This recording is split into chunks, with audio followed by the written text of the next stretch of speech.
Record.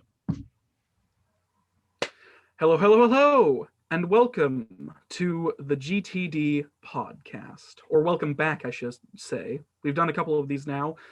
Hopefully they're entertaining. I probably wouldn't like them, but hopefully you do. I'm here with my constant... Well, I can't say constant. Everybody's a bit switch-aroundy when it comes to hosts. Devin's been in the most of them. Technically. Have? But we actually have all of the people that you've seen thus far here today, and hopefully that will continue to be the case because consistency is nice. But over on my upper left on my screen, that's probably not the case when recording, but Dillian or Max or whatever, he was in not last week's episode, but last week's episode.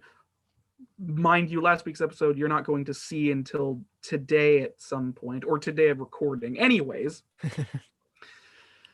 yes, I'm here with my co-host Max and my other two co-hosts, Matthew and Devin, who are individuals. Why don't you?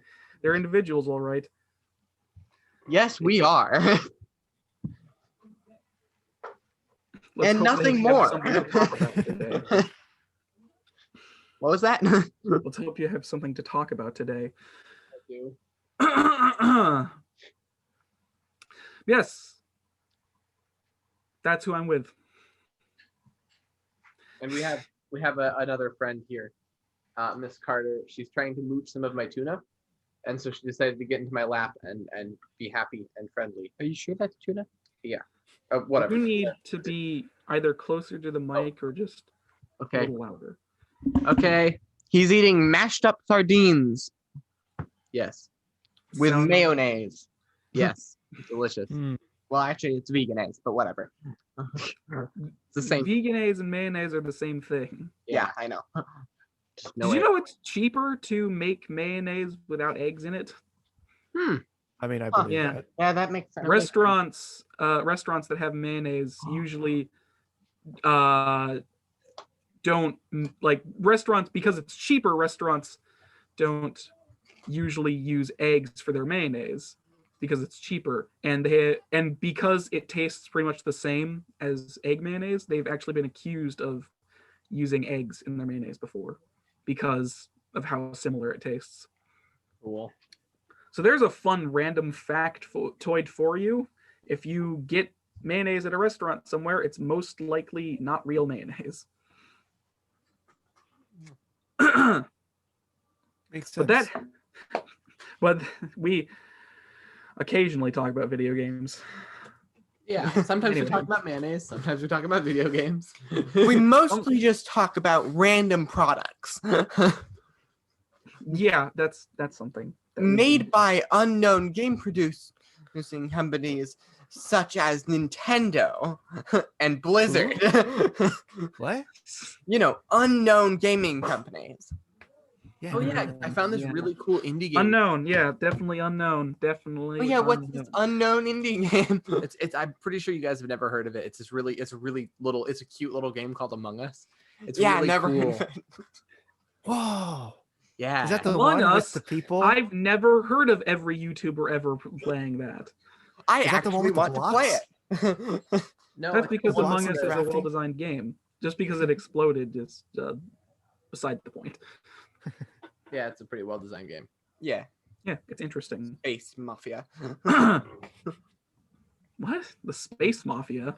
I don't think that's what it is at all. It's Mafia but in space. The game Mafia, It's sort of. when people looked at the source code, they found that one of its older names was something like Space Mafia or Mafia in Space. That's a bad name. Because it was the game Mafia, except the Among Us style gameplay, basically, is what it is. I don't No know. way. I don't know anything about Mafia, so. Okay, that reference didn't help at all. Find the traitor. It's a discover the traitor game. Discover the traitor. Unmask the man in the mask. So you can throw him out of an airlock. Yeah. That's what I like. But anyways, introductions are over unless you guys want to introduce yourselves personally to say something that I haven't. I'm a person. Well, we assumed that. By now, everyone probably knows who we are. I mean, this is only the 4th episode. It doesn't really matter. Anyways, now that introductions are over, we're going to be talking about what we've been playing this week. Starting with Max, you weren't here last week. Why don't you tell us what you've been playing this week? Well, first off, I want to show off a little product I got. Not sponsored at all, but I got the Nintendo Switch Satisfy Grip. So, it's honestly like the most comfortable thing I've ever felt. like you guys all have Nintendo Switches, right? Like, yes, except Devin. Okay, well, you know how when you play your Switch handheld for a long time, like your arms can get sore because, like, especially like the right Joy-Con is really hard to grip. No. Like, I like don't have that issue. If you play on it for like 6 hours at a time, like it can be a little bit uncomfortable, right? That's part of it. I rarely actually play on my Switch. Okay. Also, when I play on it, I usually use the monitor. The dock, okay. Well, I yeah. personally don't play my Switch handheld most of the time, but no. Like the problem I always run into is that my right arm gets sore a lot because of how the Joy-Cons are, but the grip is actually really good. It actually extends the right Joy-Con a bit, so that way it like extends the grip a bit, so it's a lot more comfortable.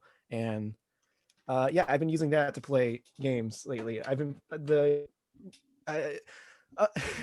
other than gacha games, because I'm obsessed with that, the one game I do want to talk about is called The Last Campfire, developed by Hello Games, who were previously known for No Man's Sky, which, if you know about that entire debacle, it's just a really unfortunate story. But The Last Campfire... It's not unfortunate, they fucking lied.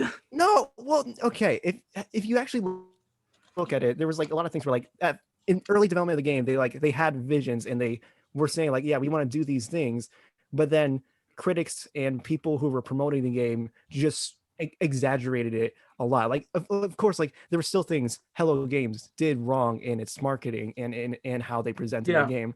But then critics, the critics and like everyone just put in way too much hype into it, and then when the game finally came out, a lot of people were disappointed because it was so overhyped. But yeah, there was a lot of things wrong with No Man's Sky, with its development and how it was marketed. But this game, The Last Campfire, it's a very grounded 3D puzzle platformer where you play as this spirit named Ember, who's helping other people pass on, like other people who finding lost souls who are kind of just trapped and alone, and you need to help them pass on to the next life. What is this game called? The Last Campfire. I think I've heard of it.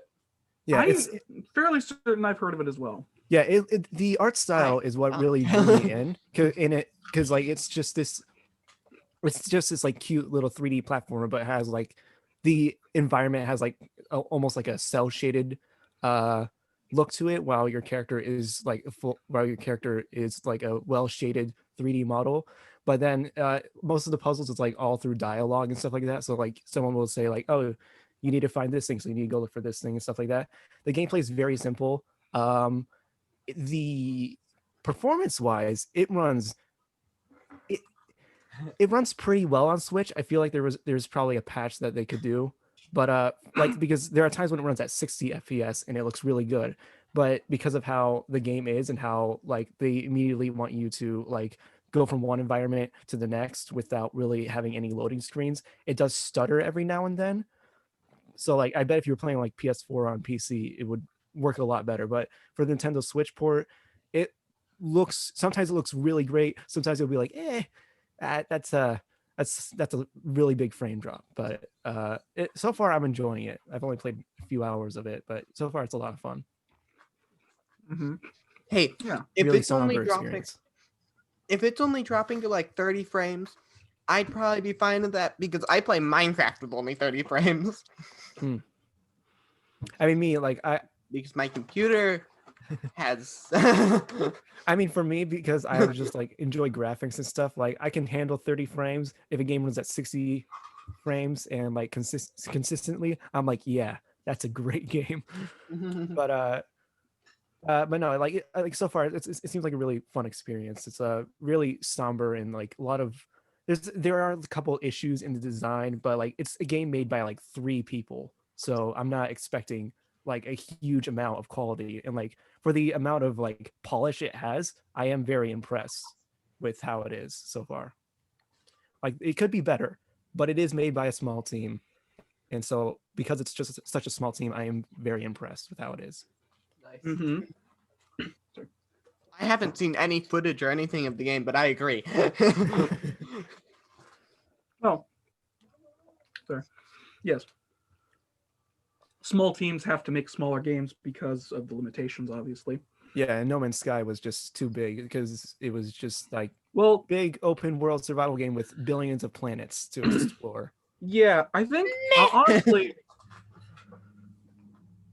one of the things that, even though it was gaining a lot of traction, I honestly think one of the things that really mucked up No Man's Sky to some degree was the Sony acquisition of them. Yeah, definitely. Like Sony played because it basically became an exclusive to that platform for a while.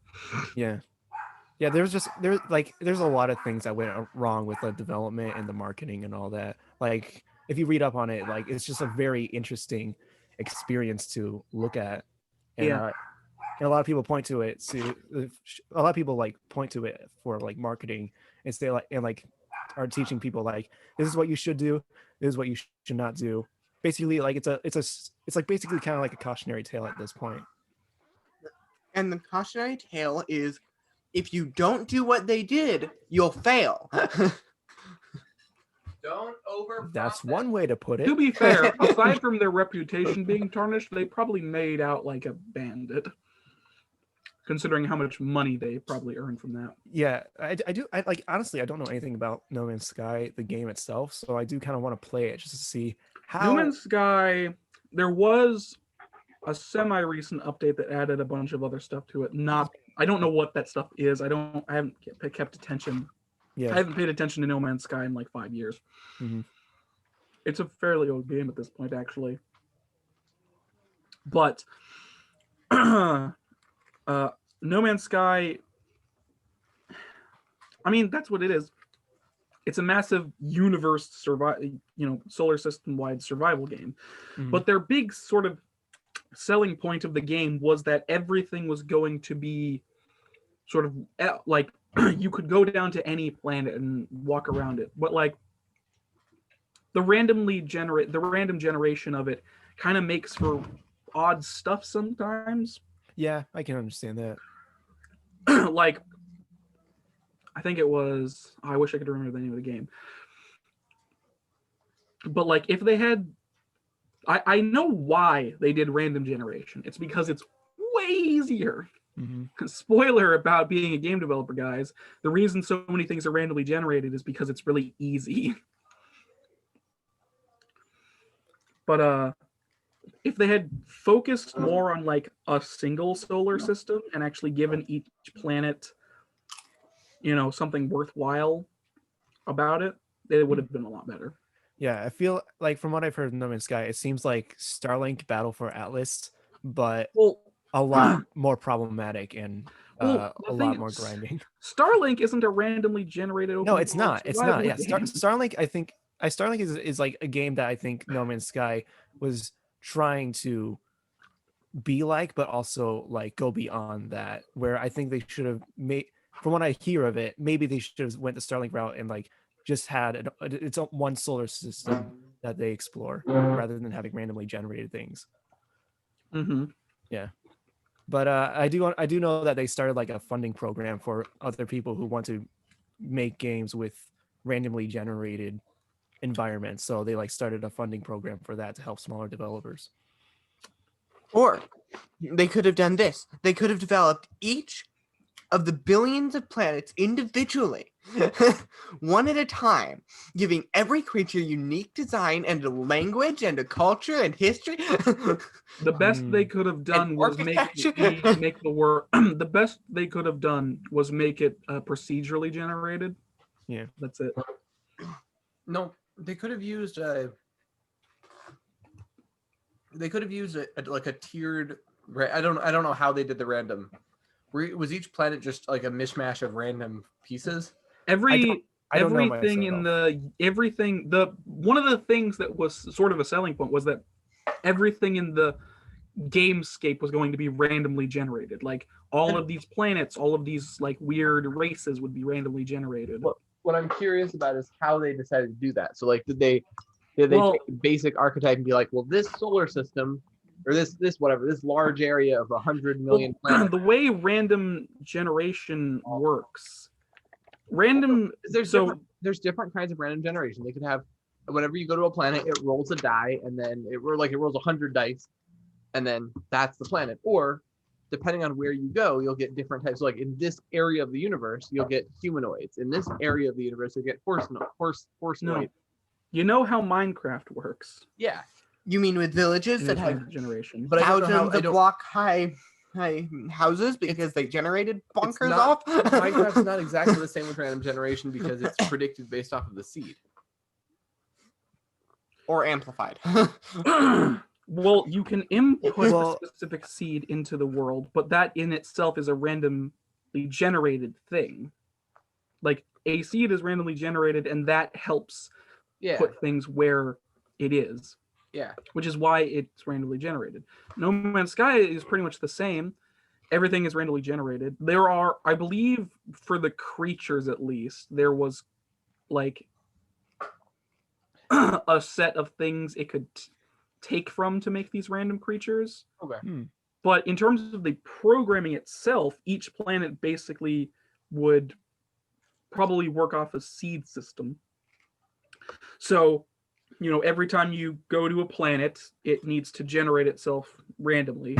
I know what I was saying. Well, random generation doesn't take things. It's all code based. I know, but what I was saying, it doesn't take pre-made assets and put them there. Okay. And it's like, it will put them in random locations. Yes. It literally randomly generates the code. I know. What I was saying is they could set it up so that they have a certain amount of predictability in where you're going to be going. And that is called procedural generation.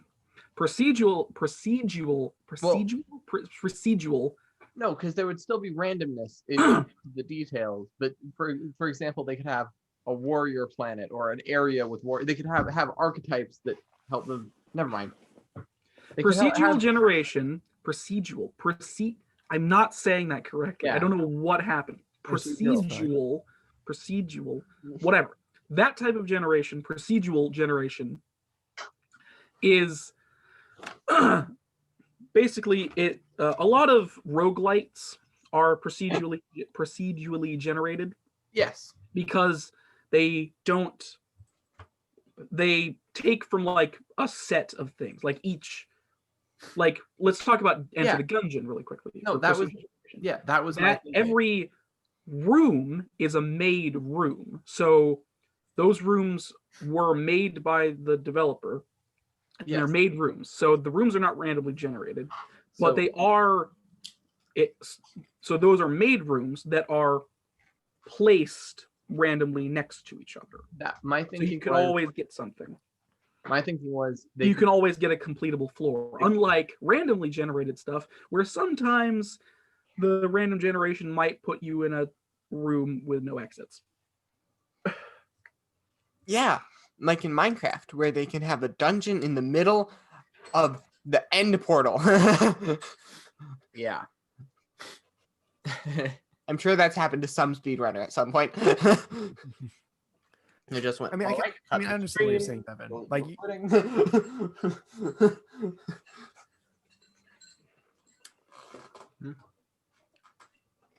Yeah. Combining them to have some kind of predictability within the randomness. yeah. because those Yeah. types of games are really fun and they're more replayable. So it's like whenever you go to a Procedural. planet, you can know a certain amount about it. So like, this planet's mostly covered in water.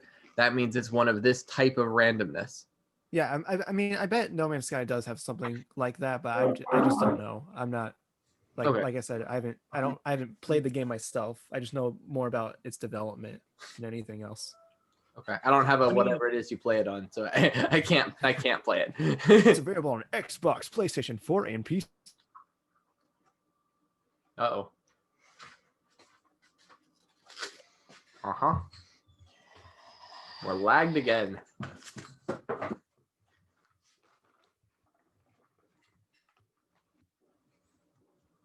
Hey, guess what? We Is it doesn't really have a point or purpose. Available for on what, and what?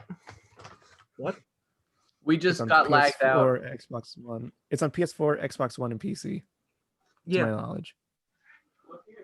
But the problem, another bigger problem with No Man's Sky is that there's not really any point in doing what you're doing. Like, you have There's one no- main goal, which is to get to the center of the galaxy that you're in. And that's your main goal. And in order to do that, you need to collect resources from a planet in order to make a special type of fuel that lets you jump to the next segments to get further and further on. But like, there isn't really anything else to do but that. Well, I mean, that's kind of Like- the point. That's kind of the point of like sandbox survival games. You kind of like make your own. No, but but- in the original build of the game, you couldn't. Like, there wasn't anything else to do. Oh, okay, I see. Like, Yeah. you could go to, like, you could buy new weapons, which doubled as your digging tool. So weapons were just your digging tool, and you used them to attack things. That was a bad gameplay choice because it ended up you'd only pick one type of weapon, which is the laser type, because it's the Overpowered. best in the game, because it mines the most and it damages the most. And the only enemies in the game are these little weird robot guys that only attack you if you start mining stuff. Interesting. There are, I think, some ship battles, but they're not very good. Your ship in and of itself doesn't really matter because you can quote unquote upgrade it and buy new ones, but they don't do anything else. Or at least they didn't. I know there was a big update that added a bunch of stuff, but I have literally no idea what it contains because I stopped paying attention to that game a while ago. I think the big update added proper multiplayer and some other stuff. It might have added the functionality to build, but even then, like, Yeah, I think the game kind of died. they messed up. It's too big. There's not, like, if you build something on a planet, you stay there instead of doing the goal of the game, which is to get to the center of the galaxy. And then it turns out the new update fixed everything. They didn't. Even then, your only reward for entering the galaxy is a brand new galaxy to explore. Right. Like, Yeah. I don't know. There's a lot of problems with that. You know, it's just not the best designed. Also, the idea that there was a concept which I think is kind of interesting but not very helpful, which is everything in the universe speaks basically a different language. So you'd have to find these pillars of things on planets to learn a word from that language so you can actually try and understand what these aliens are saying. And it's like, that's kind of a cool idea, but it doesn't really work. Not that talking to the aliens is worthwhile, since the only thing they would likely sell is, I don't know, probably random resources, a ship, or a weapon. Yeah. That was about that. Yeah, No Man's Sky was incredibly shallow as a game when it was originally released. Yeah, I think it's interesting how they went from this game that's all about procedural generation and like random generation, and then now they made The Last Campfire, which is all just very simple platforming, and like it's like all like no random generation at all. So I think it's very interesting how the two games they've made are completely different. Well, they're not going to try No Man's Sky again. It ruined their reputation slightly. Yeah. Maybe they learned their strengths. Yeah, I think they figured out that No Man's Sky is a bit much for their team. Yeah. They no. basically did they did what every new developer accustomed to the market wants to do, which is I want to make the biggest game. I've had that thought too in my days of like, I want to be a developer, which is basically, as a developer, you have very high hopes and high regards for what you want to create. And immediately you're like, I want to create the biggest thing. I want to do all this. And then you immediately realize that, oh, that's impossible because of the amount of money and logistics that would go into that. Yeah. I mean, I feel like that's the same for any creator as well, like writing or anything like that. Like you want to make something big, you want to make your own world and like flesh it out and all that. But it takes I get a lot of time it's and effort. just the people that fail don't realize that's impossible before they go through it. Right. So Hello Games didn't realize that what they were doing was out of their reach. Multiple Yeah. Anyway, so yeah, that's what I did this week. That's what you did. Just as a slight recap, sorry. You were playing The Last Guardian, or not The Last Guardian, The Last Campfire. And... Last Campfire, and anything else? That's basically it. Gotcha games. I could talk an hour about gotcha games, but I'm not going to here. I don't remember what it got. Gotcha games. They're the games gambling. They're legal gambling. Yep. Only you don't get anything actually, from them. Pretty much. They're legal one-directional gambling. Yeah. Yeah. I don't. I have such an addiction. It's getting bad. But I don't get the appeal. It gets boring, doesn't it? It's the waifus. Oh, I need as many anime characters as I can get. I need another. It's the doing the thing over and over that sounds boring to me. I need another gold tier saber. I need more sabers. Give me. I don't play Fate Go because I'm not interested in Fate. But the thing is, like, I think probably the best gacha game I've played so far is Dragalia Lost, which is co-developed by Nintendo and Cygames. But basically, what I really like about that is because all the artwork is great. It's fully voiced in Japanese, and every character has like every character is actually written very well. And there's like over 100 characters, but each one of them has like a distinct personality, and there's like a lot of story content as well. That's cool. So just because like it keeps like a fun vibe over it. Also, like you want to get these characters because you want to know more about these characters because they all seem very interesting and unique. Yeah, that makes sense. But then you also need to spend like a lot of time going through the story just to get the gems you need to get more characters, and even then you have a 0.5% chance of getting that character. Oh, lovely. Yes. Yeah. Okay. It's bad. Yeah. And don't even get me started on Genshin Impact. That just. Gotcha games, man. I'll stick with creating my own stories. Go ahead. Yeah. And playing through a game once and then not playing through it again because I can, because I remember everything that happens and am really only playing There's more to story games for the most part anyway. Just you don't could replay Breath of the Wild for its gameplay. Mm-hmm. Uh-huh. Yeah, I know. Okay, I know. Breath of the Wild I do play for its gameplay. I play Wild for its gameplay. Okay, listen. It doesn't really have much of a story. I would recommend it to you, but I'm just gonna say right now, do not play Genshin Impact. It is Breath of the Wild, but it's a gacha game.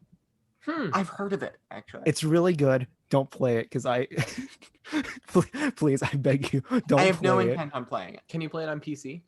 It's on PC and on mobile. Oh, that's cool. If you dare try to download it on my computer. No, on my computer. My computer's not a PC. It's free to. It's technically free to play, but once you get through like, once you get through the story quite a bit, you'll be like, oh wait, I want more characters, but it's almost impossible to get the gems for characters. Well, breaking out the wallet. Can't you like Google search to find out all the stories? What? Can't you look on a wiki and just find out the character stories that way? Well, Genshin Impact, it doesn't really have character stories. It just has playable characters, and each character has their own strengths. Like some characters are stronger than others, and that's how all gacha games work. But the thing about Genshin Impact is that a lot of characters have their like every single character has their own unique animations and unique attacks and all that. So that's why you want more characters. Okay, never mind. Yeah. Yeah. Dragalia but I'm- Lost is more like that. Like Yeah, I like think what you're I'm saying works more for Dragalia Lost because that's more of just a visual novel type game, except for when you're dungeon crawling. Okay. I think I'm gonna stick to Yeah. games with very like, I'll just story heavy focus Mhm. / Breath of the Wild. Yeah. I mean, if you want like a good story-based gacha game that doesn't cost won't make you empty your wallet, Dragalia Lost is good because I haven't spent a penny on it at all, and I've been playing it for like a year. Well, that's good to And- know. Yeah, and like I Mhm. recently just like got all the characters for the event that was going on in like 2 tries. So, yeah, How much do you play it though? over 100 hours. I for sure. I know that. Right. Okay. Yep. Okay. Got it. I'm just gonna stick to what I've been playing. Yeah, Minecraft. No, Yeah. no, I've been playing Lucky Blocks. That's still Lucky Minecraft. Wait, Lucky Island, which is Minecraft. It's a server thing. It's a PvP game mode where I managed to get. It's a 12-player game mode, but I managed to get 1 in 4 games as a win, Mm. which means I'm really good at it. Also, the players he fights are complete morons. Yeah, everyone's a moron. When you play a game with Void, everyone is a moron. There's people ender pearling into walls, people just jumping off cliffs randomly. Okay, the people doing that, I'm pretty sure, are just quitting. About half the people in a game will die without ever taking a point, without ever fighting anyone. Mm. And one thing I saw that was really confusing to me, I was like, oh, they're trying to blow something up on their island. Stand in the middle of the TNT as it's getting ready to explode. They blow up. Me. Yeah, people are What? not. Minecraft players are not the smartest. Most of them Well, I are very mean, young. they're all like 10 or Yeah. younger. The big YouTubers. Yeah, they're like 16 or Yeah, which is 15 weird. or 20. Yeah, that's also weird because that means I'm almost as old as many of them. Yeah. It's like I'm either older or almost as old, Mhm. or not much younger, and it's like, On the plus how do side, they have so many? They haven't been doing it for this long. On the plus Yeah, side, Working the algorithm. Nope. I have no intent Yeah, on actually- working the algorithm because I want to do. Yeah, very this past week I actually watched like some Minecraft speedruns. I kind of got addicted to that for a little bit. Like Dreams like Manhunt. Like Oh yes, ones. those are amazing. How many Yeah, of them my- have you seen? All of them? Yes. no, I've seen quite a few I've of seen them. about And, like 10 Have you minutes of got one of up to the 4 hunters? yeah, I watched some of the 300s and I watched the 400s. I didn't watch. I think any I started before with 3 or 2 hunters, and not many of the 4 hunters were out yet. So that. Yeah. the most recent one was amazing. I want to Yeah, watch I'm- the unedited thing, but I'm gonna watch that on my day off. Yeah, I wonder. Yeah, it's like just I'm like seeing like how people are like, I guess technically exploiting the mechanics of Minecraft, Yeah. but like I mean, it's really interesting because like I never thought like Minecraft was a game to speedrun, but now I'm like I yeah. kind of want to speedrun Minecraft now. I 'cause know. that looks fun. Have you seen speed Mhm. bridging? It's really hard. Have you seen people speed bridge? No, Okay. is that you unshift while you're moving. So you pillar up, and then you pillar across, and as you're moving across, you unshift. Oh, and yeah, shift yeah. and unshift. yeah. Dream did that a little bit in one of his. Yeah. Mhm. Yeah, it's like like that's. Well, it would insane. make you go faster. You just have to be really careful. Yeah. And some people How- can do it at insane speeds, like it's Yeah. How like many years are of you intensive training? 40 hours straight without sleep. 2,000 hours in my. No, it's more like 400 hours. Have you Like, watched- like You know I something can- I just realized? I've never. I'm not sure if you can check, but I definitely, probably, most likely have like well over 500 hours in Minecraft. Hmm. I would not be surprised if it was that high. I played the shit out of Minecraft when I first discovered it. Oh yeah, you did play a lot back then. I did. It was like the thing I played. I think there's a stat, actually. I think you can actually see the stats. Is there? I don't Yeah. know. I can on my computer later. Because remember, I'm the one that got you two into it, Yep. Yes. and I regret it every day of my life. Why? Because now it's the only thing you frackers Hey. talk about. I mean, why not settle for the best? There are very specific things I like to do in Minecraft, like building maps and extremely over-the-top scale structures that require way too much gold blocks. I could have got you into a better game. There is no better Minecraft game. is an amazing game. There is no better Minecraft game. isn't the perfect game. There is no better game. I don't There care. are so many better games. Okay, Fortnite, but like other than that, I will physically come through my screen. Triangle you. I Yeah. want to see you try that.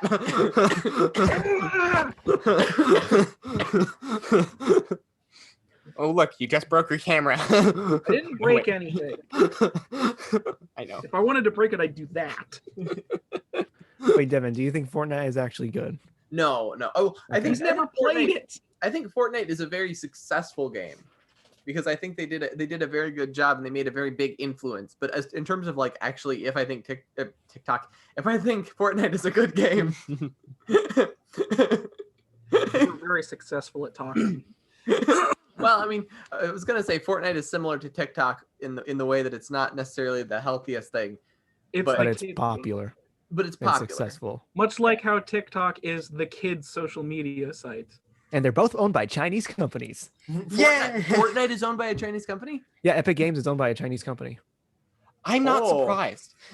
Like Epic Games almost got shut down. Wow. Like a little while ago.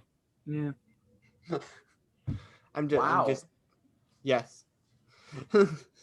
Anyway, Well, coming soon. Yes. So. All hell. what have you been up to, Matthew? Is bad. What did you say, Max? What have you been up to, You're Matthew? this person. All hail China. Yeah, is that all you've been doing, Devin? Or we kind of got slightly off topic, but we were still on topic. It doesn't really matter.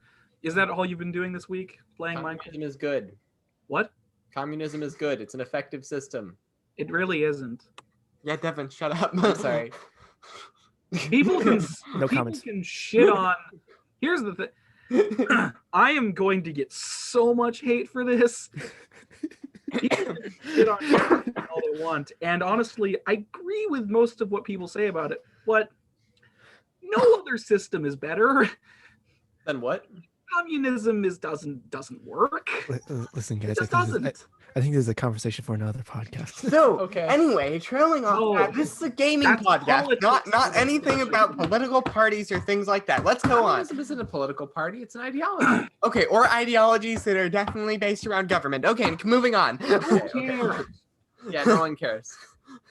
It's not like it's the fate of the world. It doesn't matter. Shut up. No, it doesn't matter. It actually doesn't matter. The fate of the world's already a People shit. come to this podcast for escapism, to talk about games, to talk about experiences in fantasy people. worlds and such like that. I'm gonna agree Yes. with Max on this. So I've been Talk about concurrent news on this podcast. Yes, news about It's video worlds game that don't news, exist. but it's still news. If they wanted escapism, they would go to some place, some dark corner of the internet where they talk about the 90s over and over again. they could watch Etho. Etho has a lot of very good escapist stuff. I feel like we went off topic. They could watch the escape. We're never on topic. Anyway, That is true. Have a topic. this is the off-topic podcast. Why am I so Anyways, Matthew, what have you bad? been doing this week? Oh, what have I done this week? Yeah.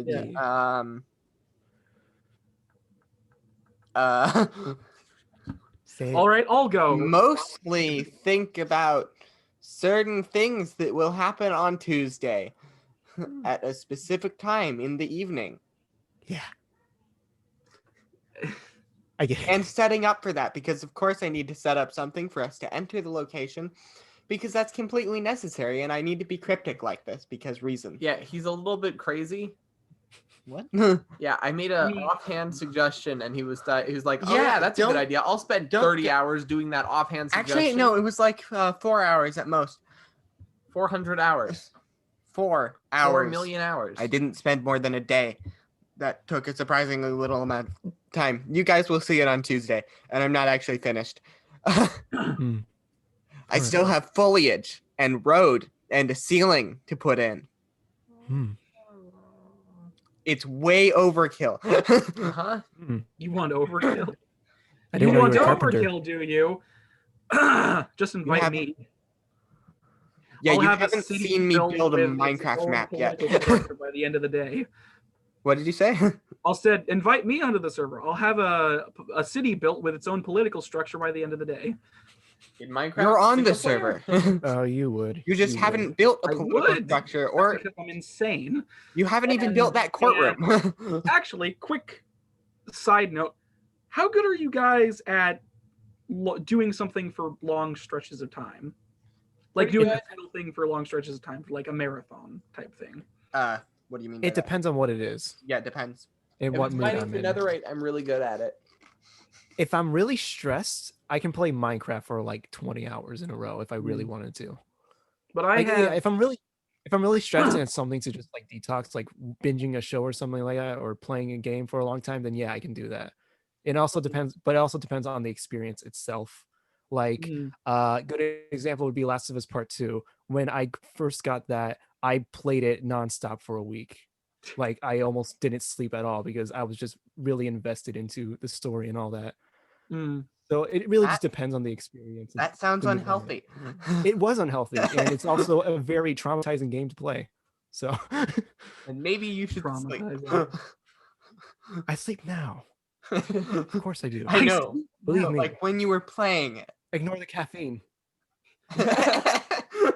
Ignore this bottle of vodka.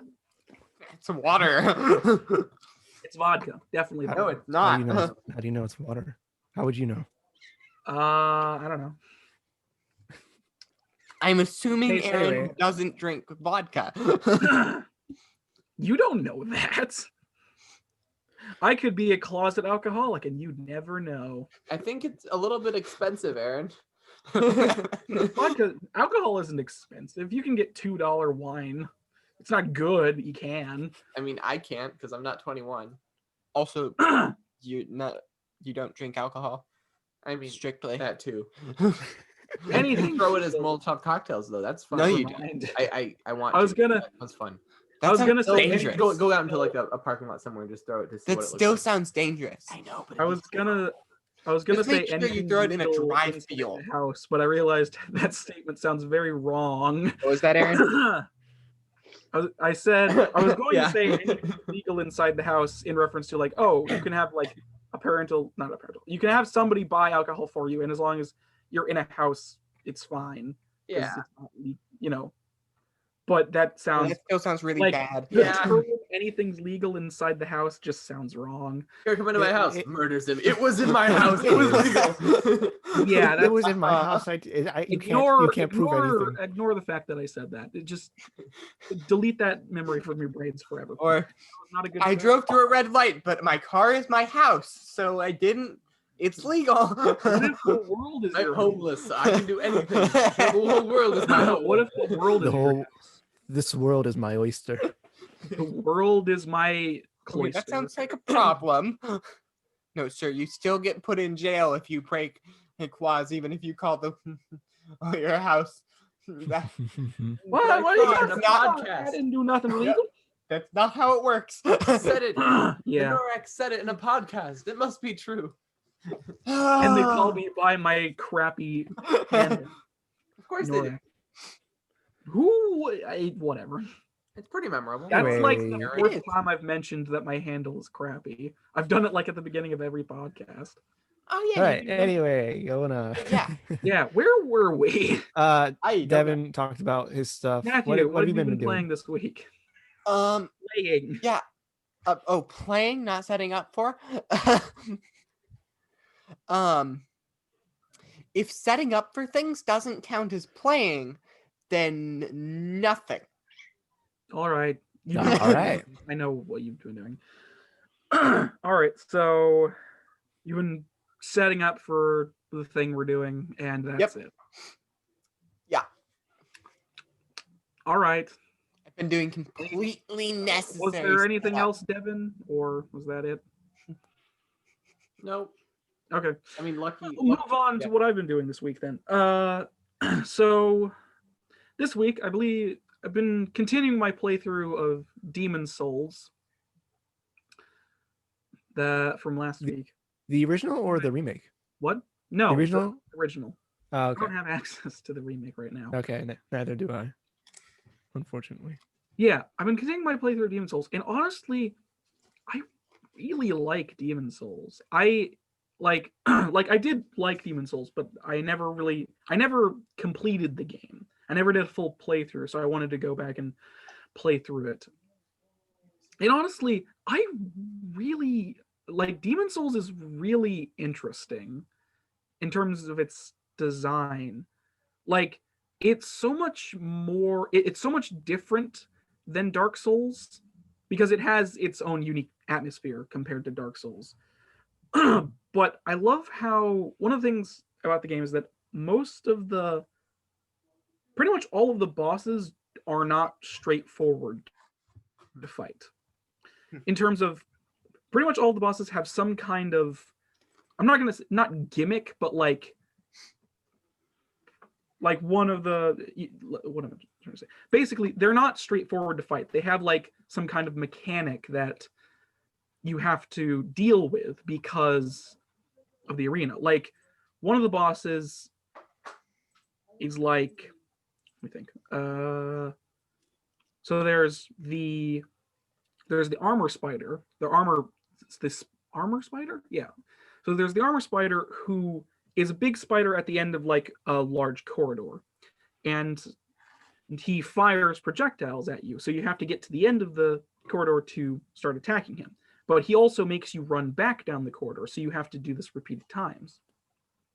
And I've played Souls games too much. So Demon Souls is not hard in the slightest to me.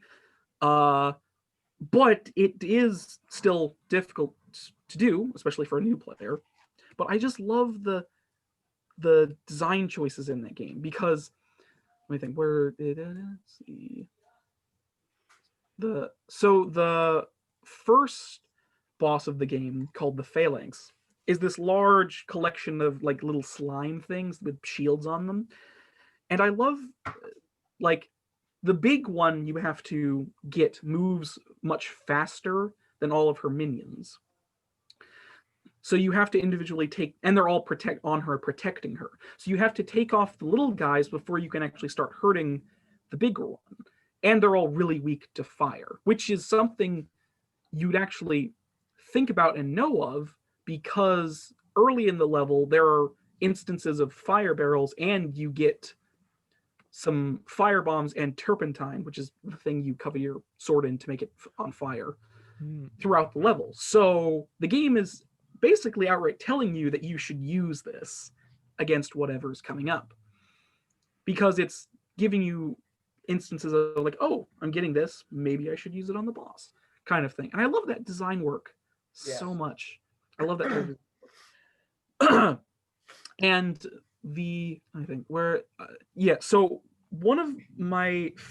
so there are two areas in the game that I personally think are one of them is, I think, the best area period in all of Souls gaming.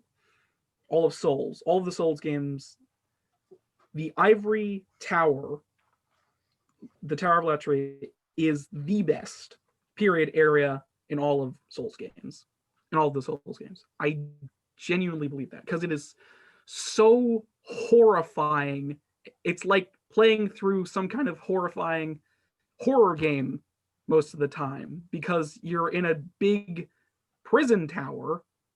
You're in this massive prison with mind flayers around every other corner, horrifying torture chambers, and then you go into a big church with a false deity that keeps coming back to life.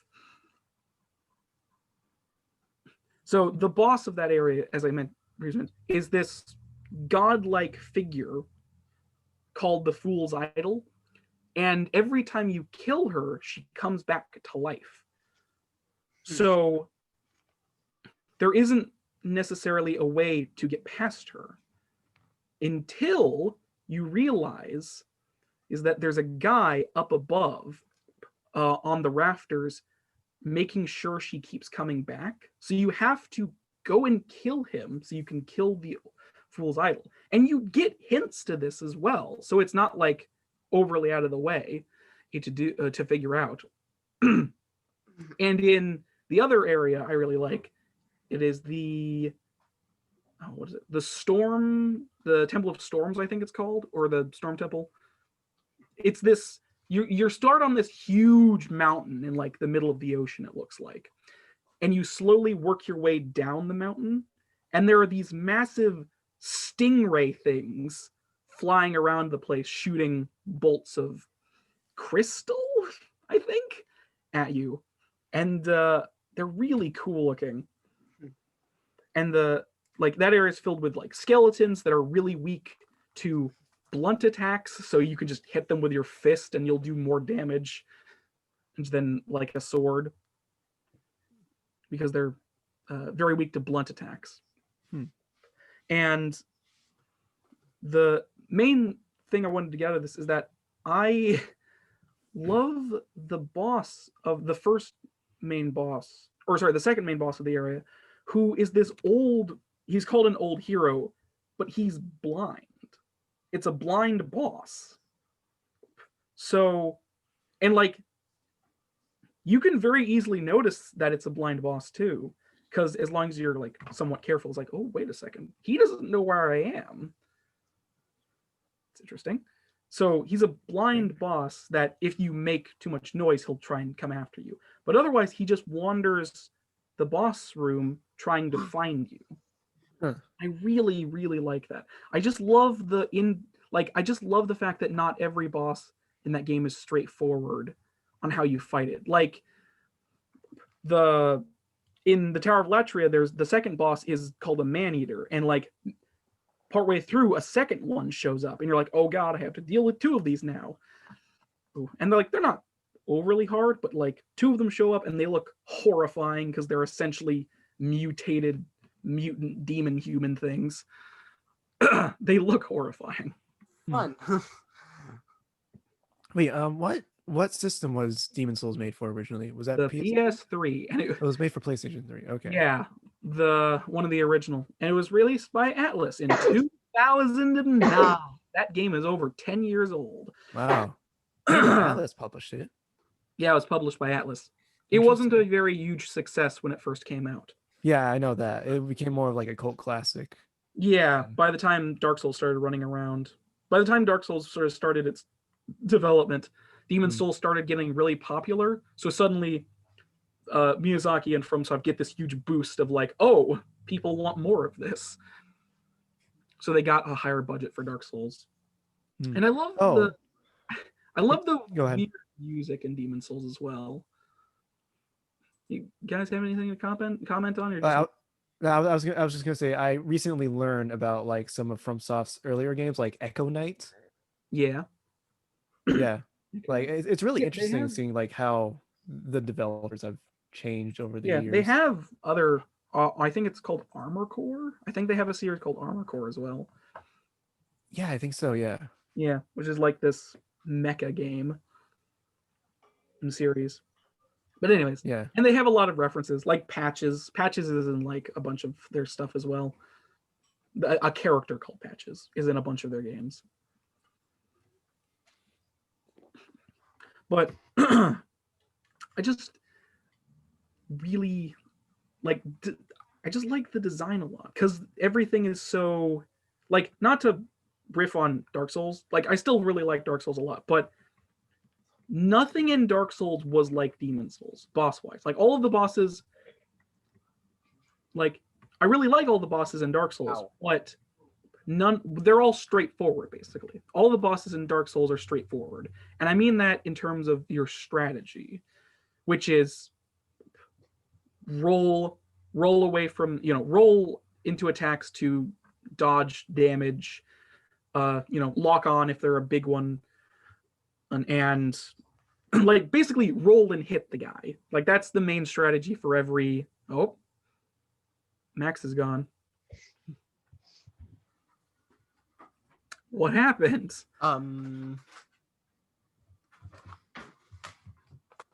What the hell? He disapparated. His internet. What happened?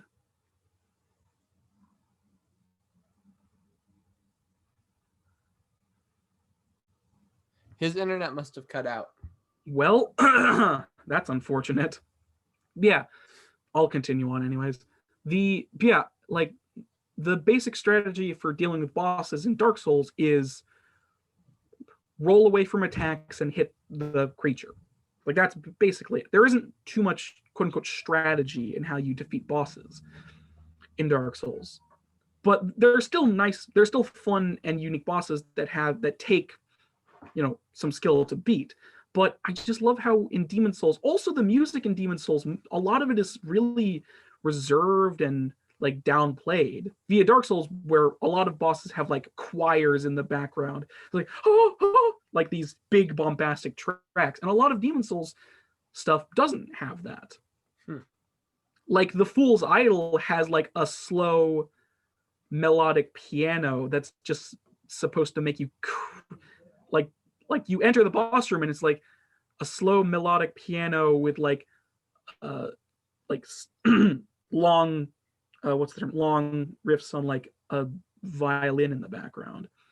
Like it's a very soft piece of music, but it's just so unsettling hearing it for the first time, because you're just like, what is this? Because by the time you get there, to get to the church area, you have to get past this big archer firing thing as well. Hello? What happened? Where did Matthew go? He disapparated also. All right, well, now it's just me and you. Hello and welcome to the two-person podcast. What? Okay. But They must have been murdered inside of a house. Yeah, but like the Flame Lurker, which is possibly the hardest boss.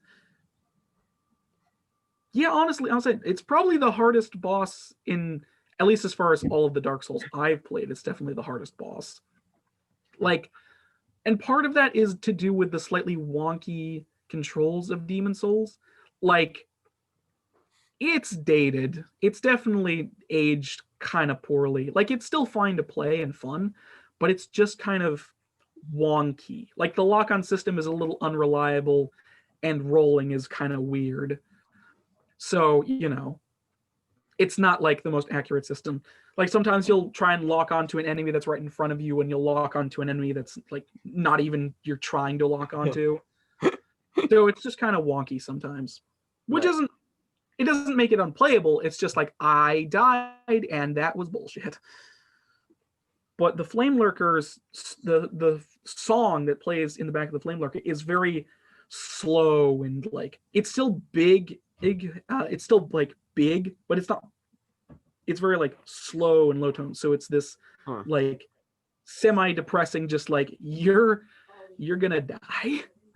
Like the vibe it gives off is like genuinely like I have never had my heart beating out of my chest as much as listening to that song with the Flame Lurker coming towards me.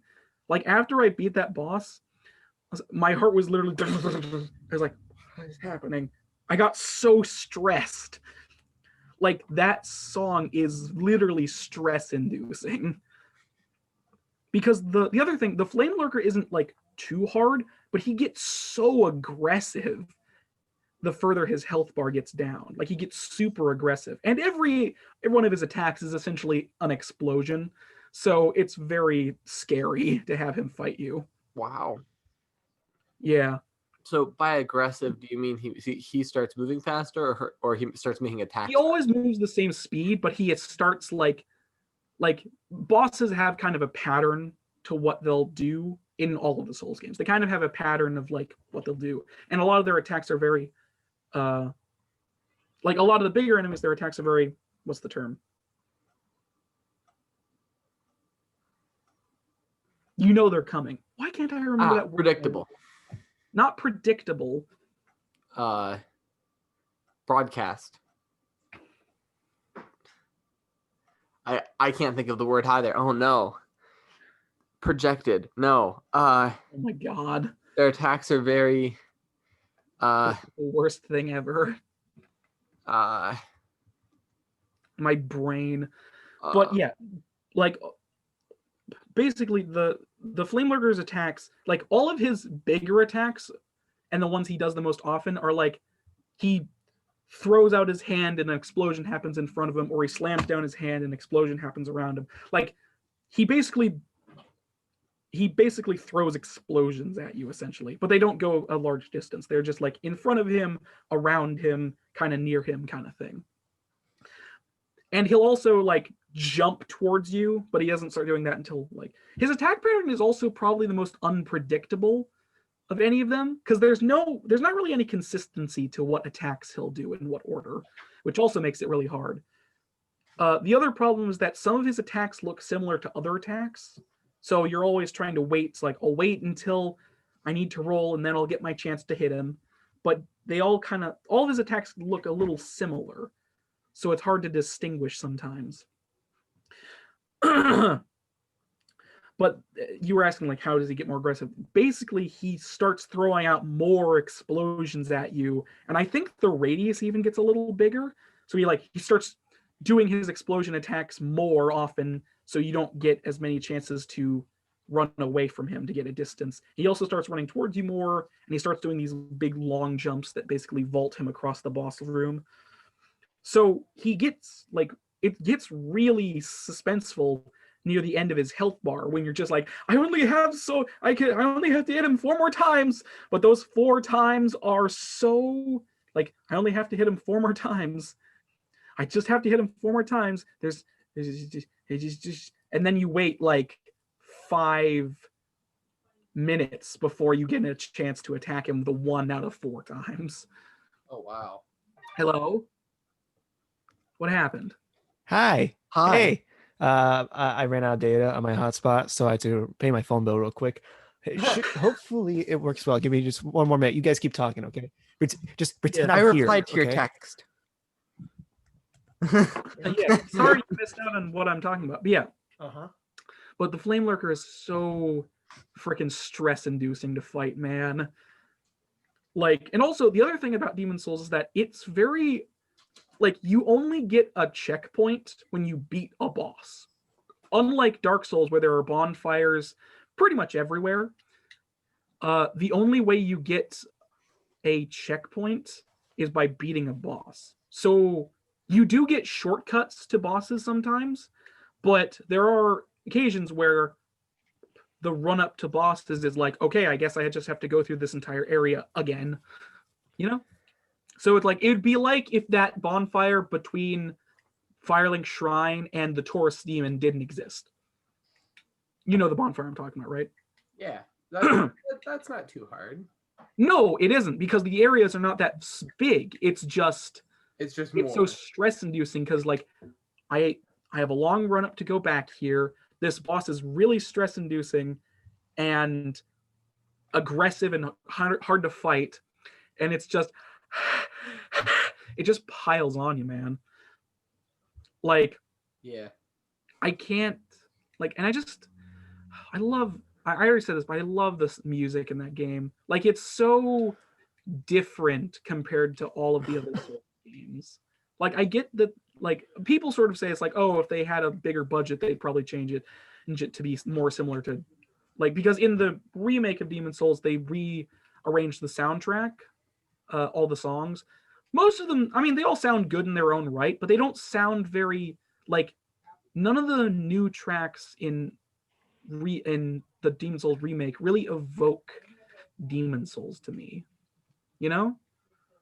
It's like all of the rearranged tracks in Demon Souls remake are good in their own right, and they sound great, and I'm sure they fit the atmosphere they were going for in Demon Souls remake, but none of them evoke Demon Souls to me. And that's really the problem, isn't it? None of them invoke Demon Souls. That weird, like, Demon Souls is weird.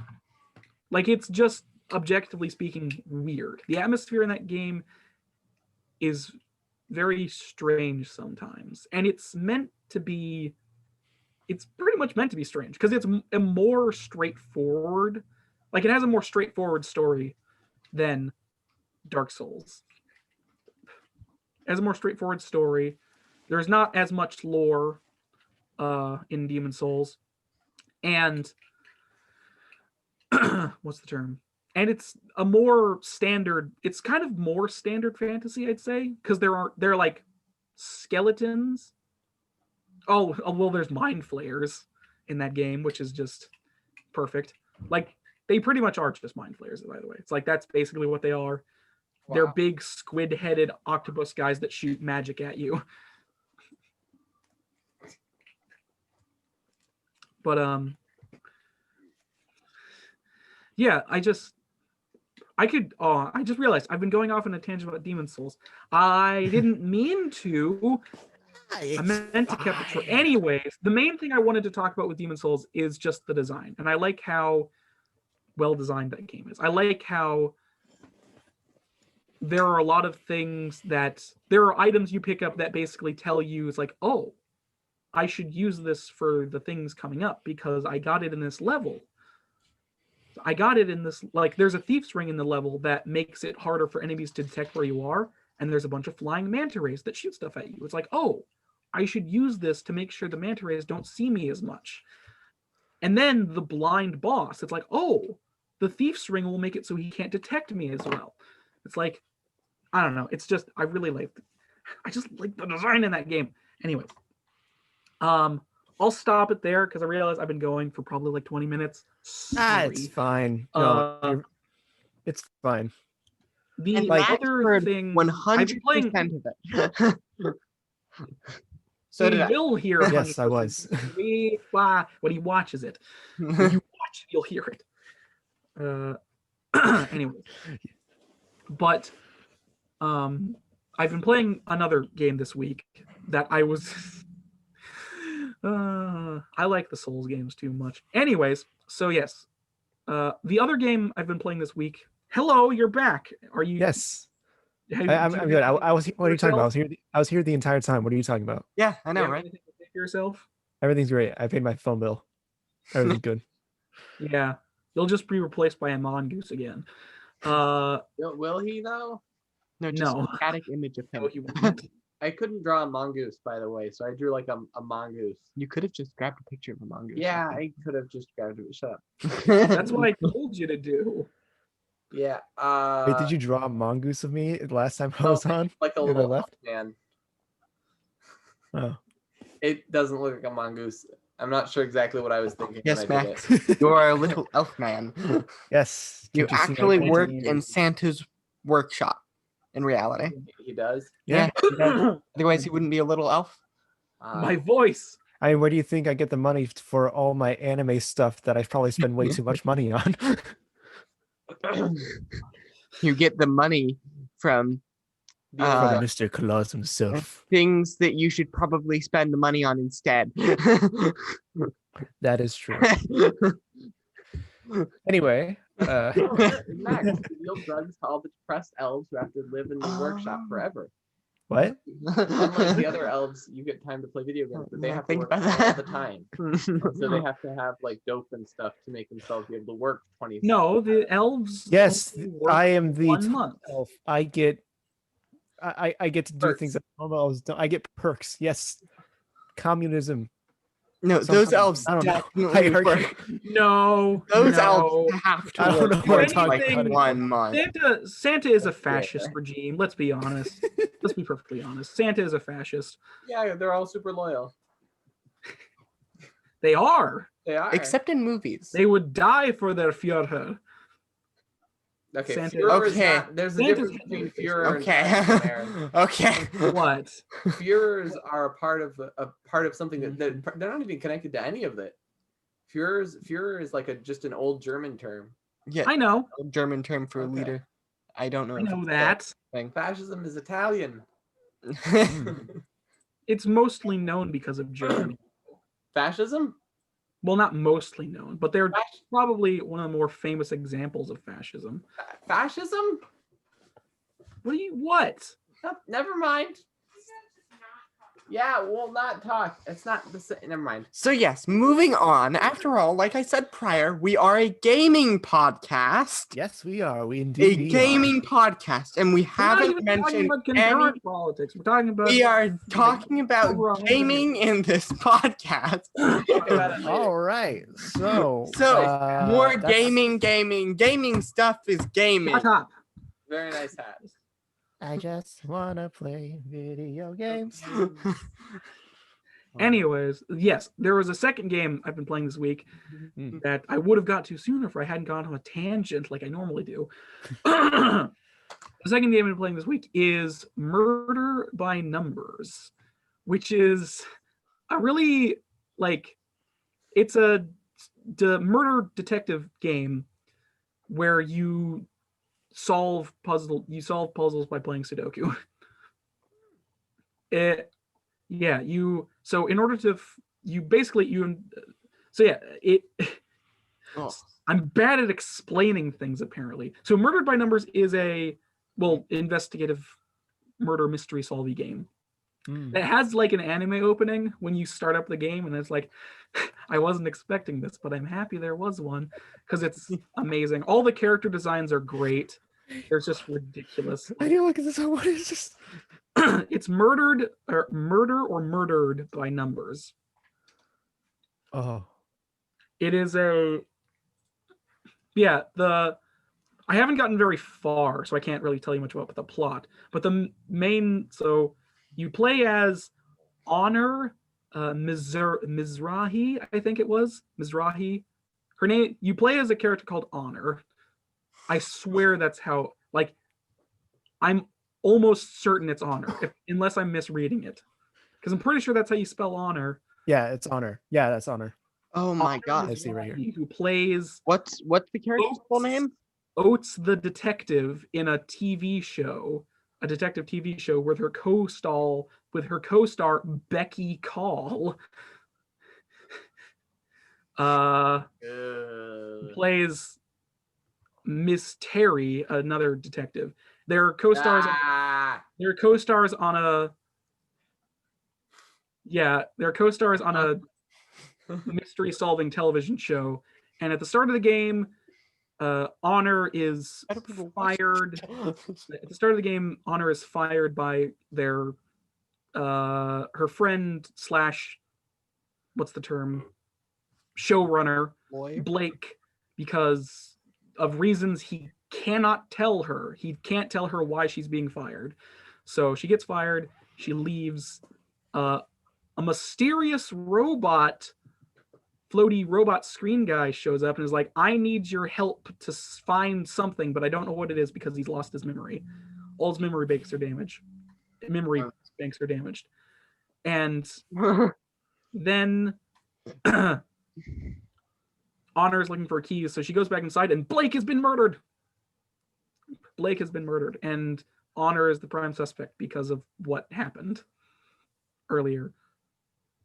So she needs to try and prove her innocence with the help of Scout, which is the robot's name, who investigates areas to find items. And whenever you find an investigative thing, you have to do a Sudoku puzzle in order to make a picture of what you're looking for. This game looks right up my alley. It's really I'm not very far in it, like I said, but it's really fun. Also, if you like Sudoku, you'll enjoy it a lot. My brain was bursting though. I apparently suck at Sudoku. Yeah, I wouldn't say I'm great at it, but I mean, it's giving me a lot of Monster Prom vibes. Oh, by the by, I got this on the Switch, so both of you could play it. It sounds like a game that isn't really my style. The main gameplay is a visual novel stuff. It's not a visual novel. You actually talk to people and investigate. Yeah. It looks like, I mean, but from the screenshots I saw, the dialogue is visual novel style. but I'm sure there's like some kind of basically overworld Phoenix and stuff. Wright, though. Yeah, Like that's basically what it is. They even use some of the same sound effects from Phoenix Wright. That's basically yeah. though. It's basically Phoenix Wright if Phoenix Wright was a Sudoku puzzle game. What? Have you guys Phoenix played Wright Phoenix Wright? is I an have. investigative. I only really know of the game. Phoenix Wright is an investigative series. You play as a defense attorney who needs to defend clients from obviously evil people who are just always in the courtroom.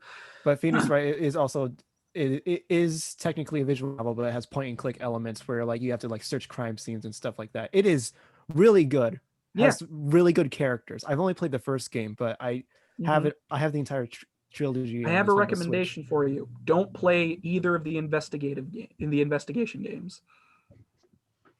Those are the newer ones, right? The Phoenix, or it's not Phoenix Wright, but the Phoenix Wright investigation games where you play as Miles Edgeworth. Oh, those? Don't play either of them. They're not good. Oh, okay. Yeah, that's unfortunate. Because those are from the same director as the original trilogy. You want to see the stupidness of the games? Just watch Jello Apocalypse's playthrough of them on his Twitch channel. Hey, Max, I heard people talking on your end. Anyways, yeah, I really... I think it's really... Like, there's been some... You get to choose dialogue options for your character, and I've always been like, well, I'm obviously going to be the most sarcastic, sassy person ever. So when Honor heard Becky scream because she found Blake's body, you get an option of what to say when you enter the room, and I was like, the third option was, did somebody forget to give you ionized water again? And it's like, well, that's obviously the option I'm picking because it's hilarious. Yeah, there's some funny dialogue options, and they actually kind of matter for later dialogues because Becky later on mentions the ionized water. Is it fully voice act or no? No, okay. There hasn't been any voice acting yet. There might be some, but there isn't any yet. Okay, just wondering. But yeah, all of the characters look great. There's lots of fun stuff going on, and it's really difficult because I'm stupid. Because it's Sudoku. Yeah, I don't think I've ever actually played Sudoku. Oh. So yeah, Okay. basically I don't know if I was Sudoku's just fun. tired, but the most recent puzzle I had to solve, I was just like, I don't know what to do. I'm so confused. Because I didn't know. Basically, the thing that was telling me was like, I didn't know where to start. I didn't know what starting move to do. Right. So yeah, what's Sudoku? Sudoku. Sudoku's numbers, right, Aaron? Sudoku is a numbers game. You Yeah. basically So when you have a big square. And each square has a 3x3 grid in there, and so there's it can be more. Yeah, it can be more, but usually what it is. The standard in the game I'm playing is 5. Okay. So 5x5 is the standard. So yeah, so there's a grid, and each grid has like smaller grids inside of it. And what you need to do is that for every line, whether it be horizontal or vertical or diagonal, I believe as well, you need to fit numbers into them. So like if you have a 9x9, a 3x3 grid, that's 9 squares inside there altogether. So you need to put numbers 1 through 9 in each one of those without having the same number repeat. Okay, so but also you need to make sure you also need to make sure it doesn't repeat on the same line, either horizontally or vertically. Basically, so it doesn't mess up other grids as well. Basically, so it's just a really big number puzzle. Yeah, you've already lost me. In the game, it uses blocks. You have to fill in specific blocks and X out other things because you're trying to make a picture. You're trying to make a picture with Sudoku. So you use like blocks and you fill in the amount of blocks based on the number you have. So it's like, okay, so in this vertical row, there's a 1 and then a 5. and there has to be at least one space between the first number and the second number. So, okay, so a 1 and then a space and then 5 blocks. And then on this horizontal section, there's 2 1s. So there has to be 2 1s in this column. And since there's a 5 already here, that means there's already 1, so we'll just put 1 block in here. So you're trying to fill out this number puzzle. Mm-hmm. All right. That's what, it's on the Switch. That's where I got it since I have access to it, but it might be on other systems. I don't know. It's on. Yeah, I checked. It's on Switch and PC. That's not surprising. But I wholeheartedly recommend this game to anybody who wants to play it because it is fantastic. Yeah, I need to finish Fenyx Right, and then also I've been playing a little bit of Monster Prom here and there. So Monster Prom's fun. It's dumb. It's fun. That's all I can say about it. All right then.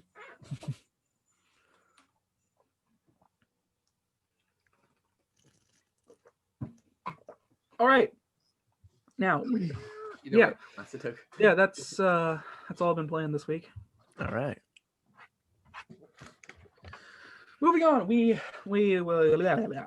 oh my goodness. Yes, that's all I've been playing this week. Anything else to add, guys? No.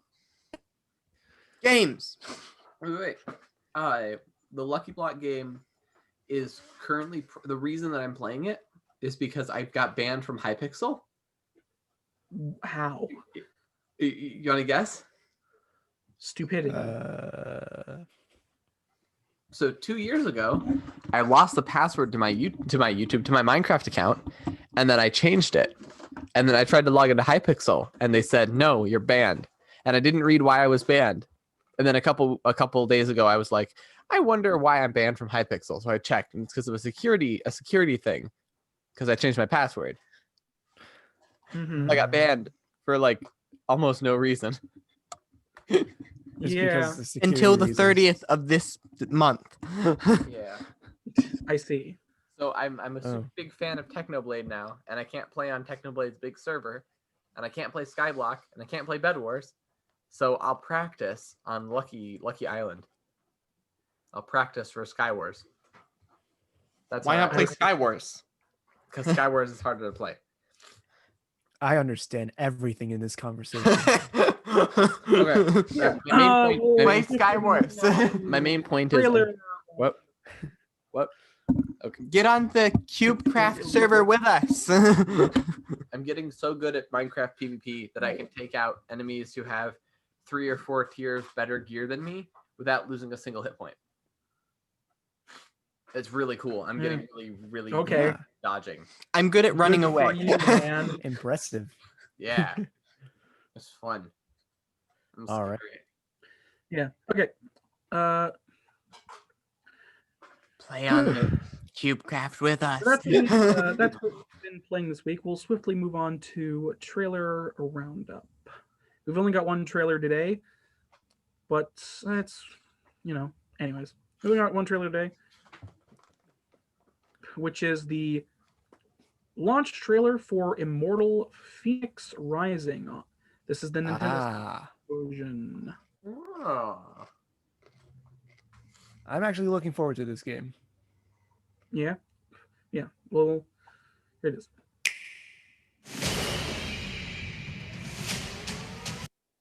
Oh wow, they literally just say it right at the start. Typhon is free. You need my help.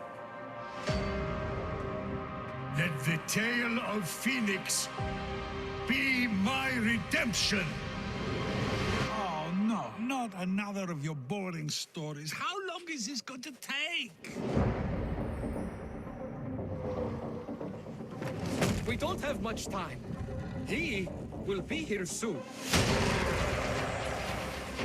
You're the only one who can stop Typhon from remaking the world. I was a shield bearer. I tell stories. I'm not in stories. You're literally all we've got. I'm going to need allies to go up against Typhon. The vanquished gods need to be reunited with their severed essences. Aphrodite? Hephaestus? Athena? I'm looking for Ares. I am he! Fuck off!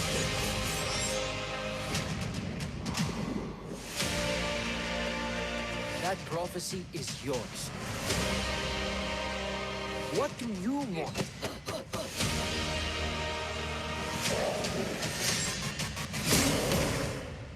To be a hero. Now we're talking! You want this glory? Seize it! May the light of 1,000 forges guide your way. Typhon grows stronger by the hour. I swear to you that soldier shall be our salvation. Now it's up to me to prove it.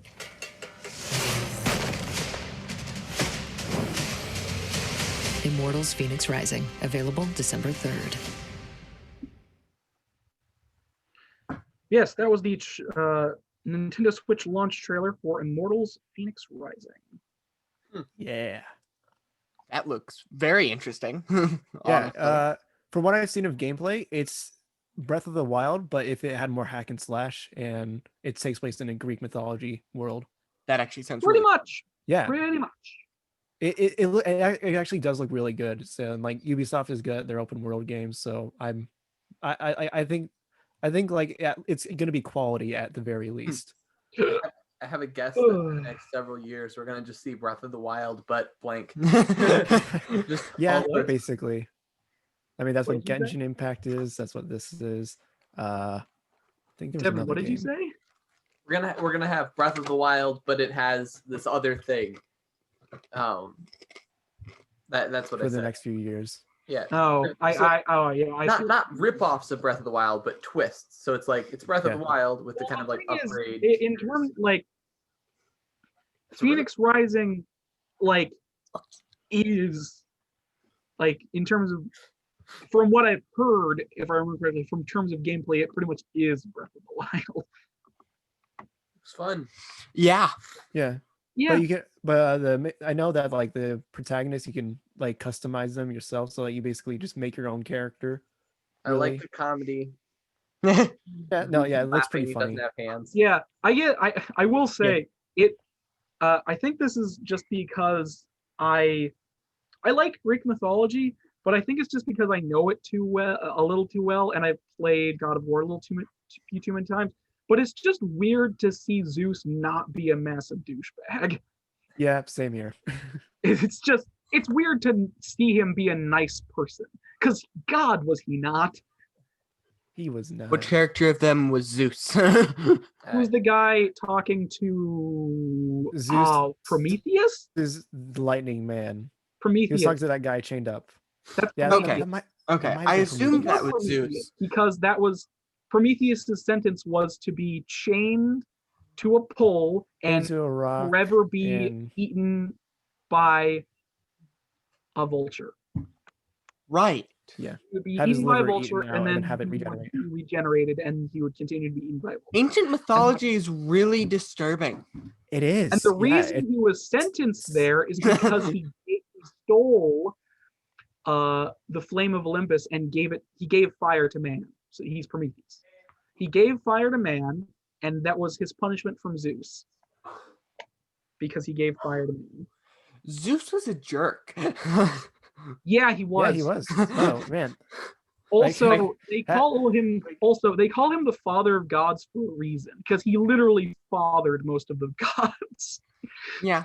Yeah, like Most of the like- gods in the Greek pantheon are his children. Oh gosh, I'm remembering one story. Oh gosh, this. Yeah, it's really disturbing.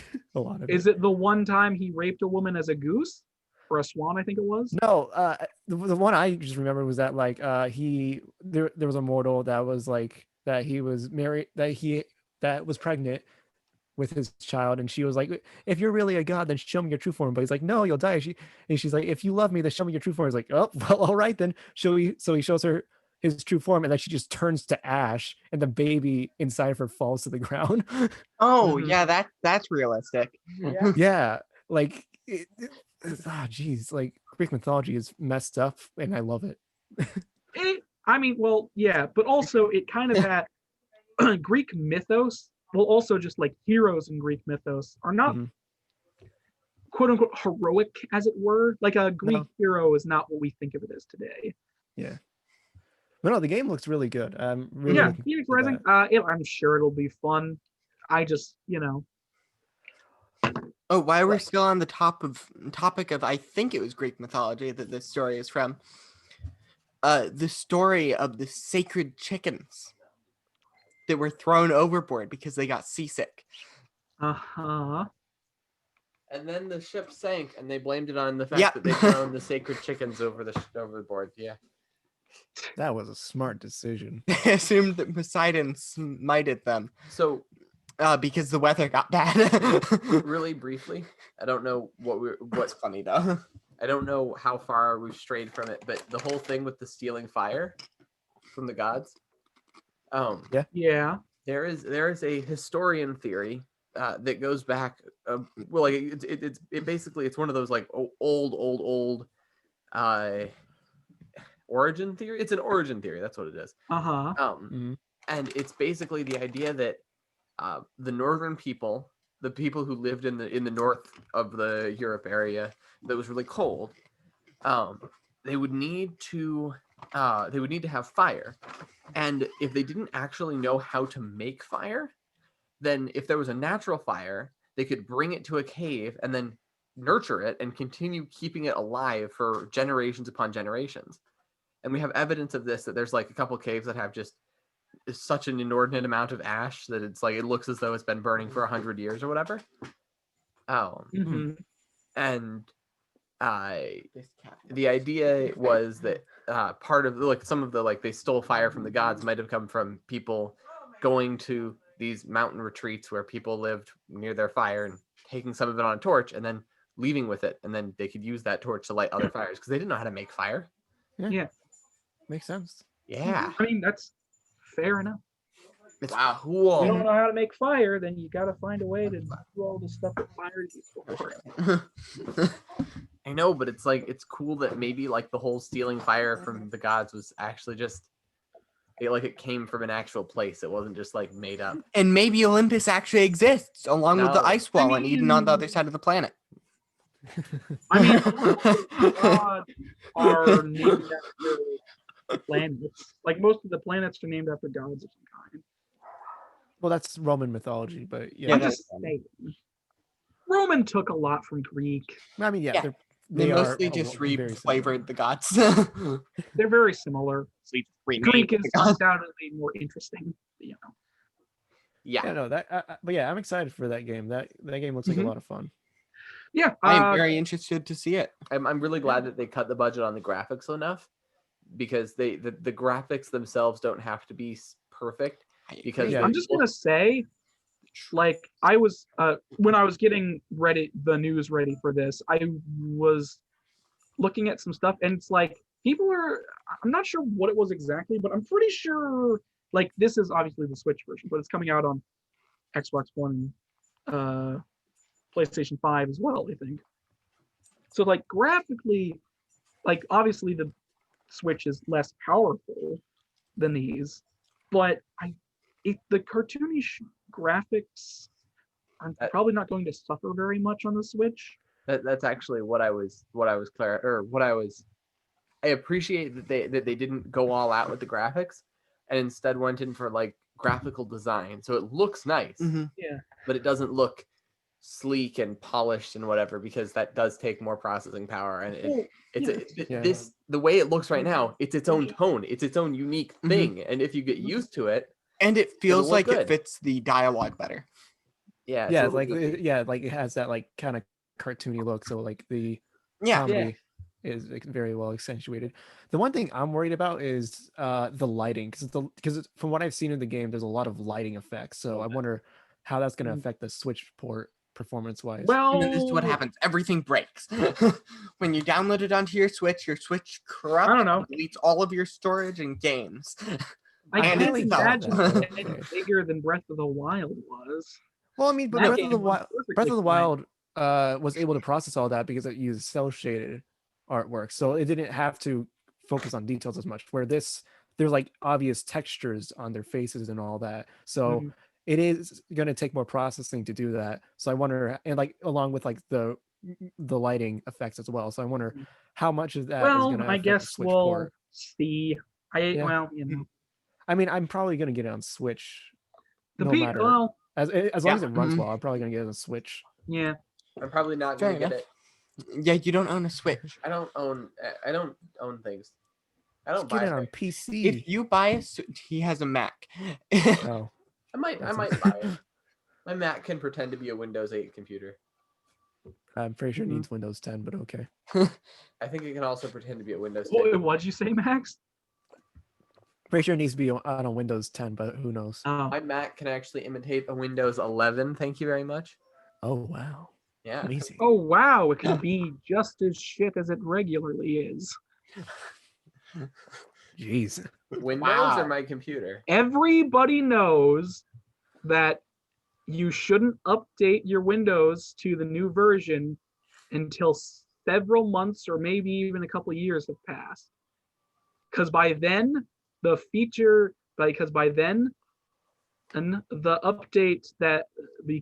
when you update it, all of the problems that existed in the first few days or so of its existence won't plague you. Yeah. It's like when they patch a game. Yeah, except it's an operating system that's been around for gosh, how long? And they skip from Windows 10 to Windows 20. All right. Nothing. We've just been recording for we've been recording for like 2.5 hours. Yeah, I know. 2.5 hours? Nearly 5. I know. It's 7. Wait, is it 7? I can't read It's that clock. 5:11. It's Yeah. 5:12. Yeah, never mind. I can't read that clock. I know we've been recording. Yes, 7. We've been recording for nearly 4 hours, according to you. Somehow we started at 5 also. That's a little bit weird. We started like 11 minutes ago. Oh my god, it's ridiculous. I guess we can record for another hour and a half. Anyways. Yeah, unless you have anything else to say, we'll just move on to host topics. Yeah. I got nothing. Nothing else to say about the trailer. So. All right. It looks okay. That was the only trailer we had for this week, so we will swiftly move on to host topics. Yay! Who wants to go first? Max mentioned what he was going to talk about last Okay, week. yeah, I'll go I'm first. very Then. scared. Okay. Are you ready for this? Okay. No. So, allow me to set the scene. So, in September of 2020, the media gave birth to another format. A format where gaming content could reach new heights in eyes. More people could see how powerful these games were through a new lens. You played Google Stadia. No, it's September. September of 2020. Stadia did not debut in September of 2020. Jeez. It was VTubers. VTubers got very popular in the gaming market. What is a VTuber? Virtual YouTuber. What? It's a virtual YouTuber. That doesn't make sense. Okay. Here, Max, you can screen share.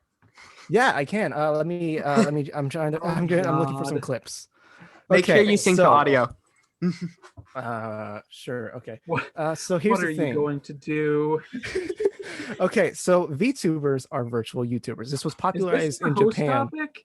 This is my host topic. Yes, oh, I'm not going to go too far into it, okay? Because I am working on a video doing a psychological breakdown of why these are good. But the thing is,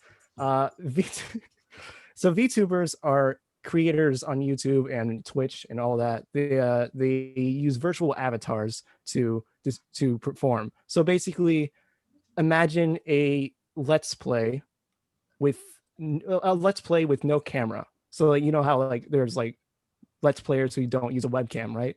Yes. Yes. Imagine that, but instead of using so there's been this point where like people who don't use a webcam still want to show like how they're emoting, but they don't want to show their face for privacy reasons, maybe.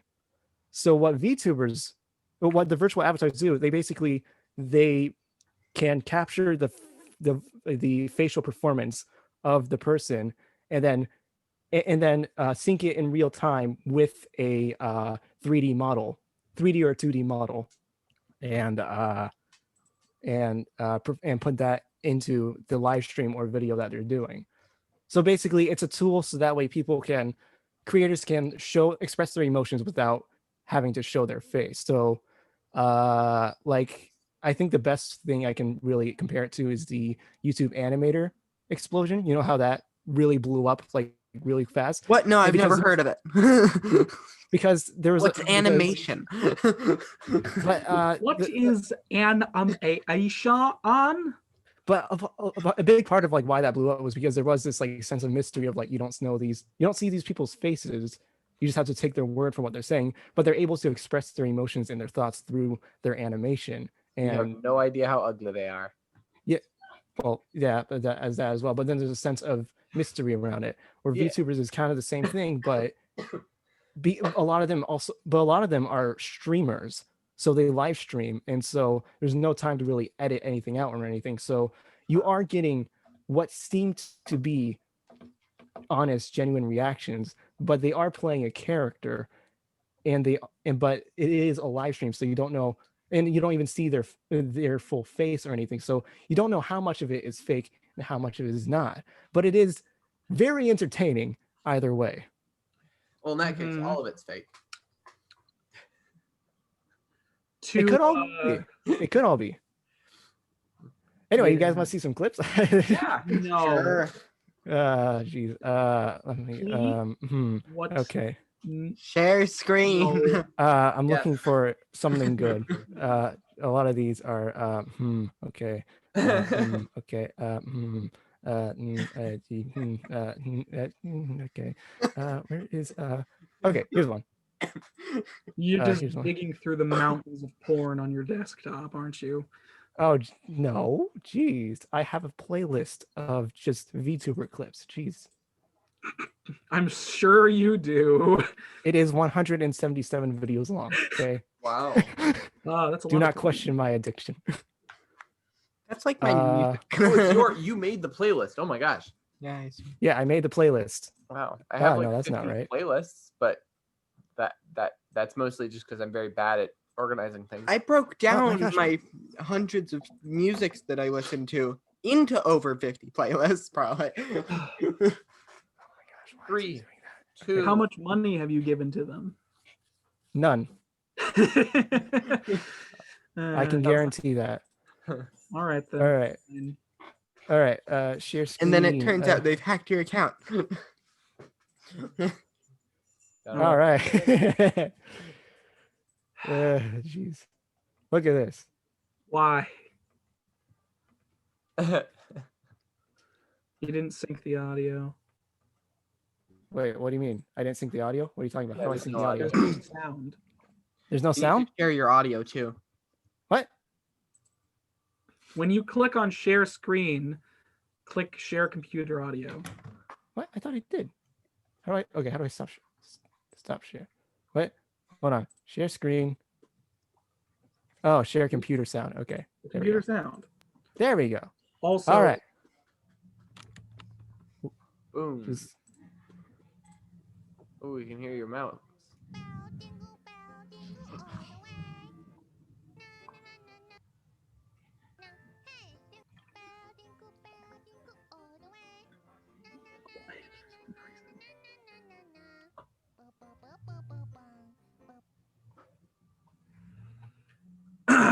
why must you do this?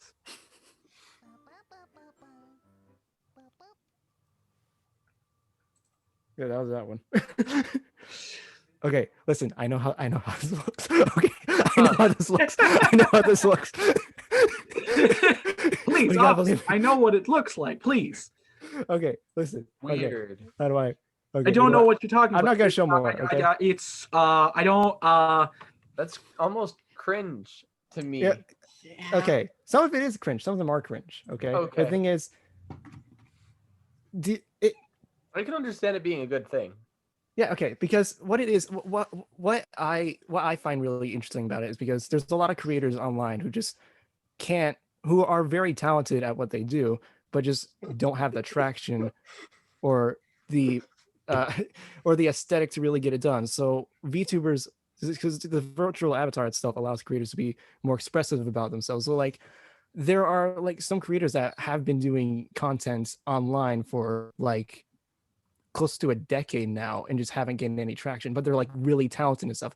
One of them I can point out is called Neanners, where she's been doing voice acting and like comedy content for 10 years and she never got popular. And it's like she's just been in this loop of just not of like being really talented and having potential, but just never really gaining any traction.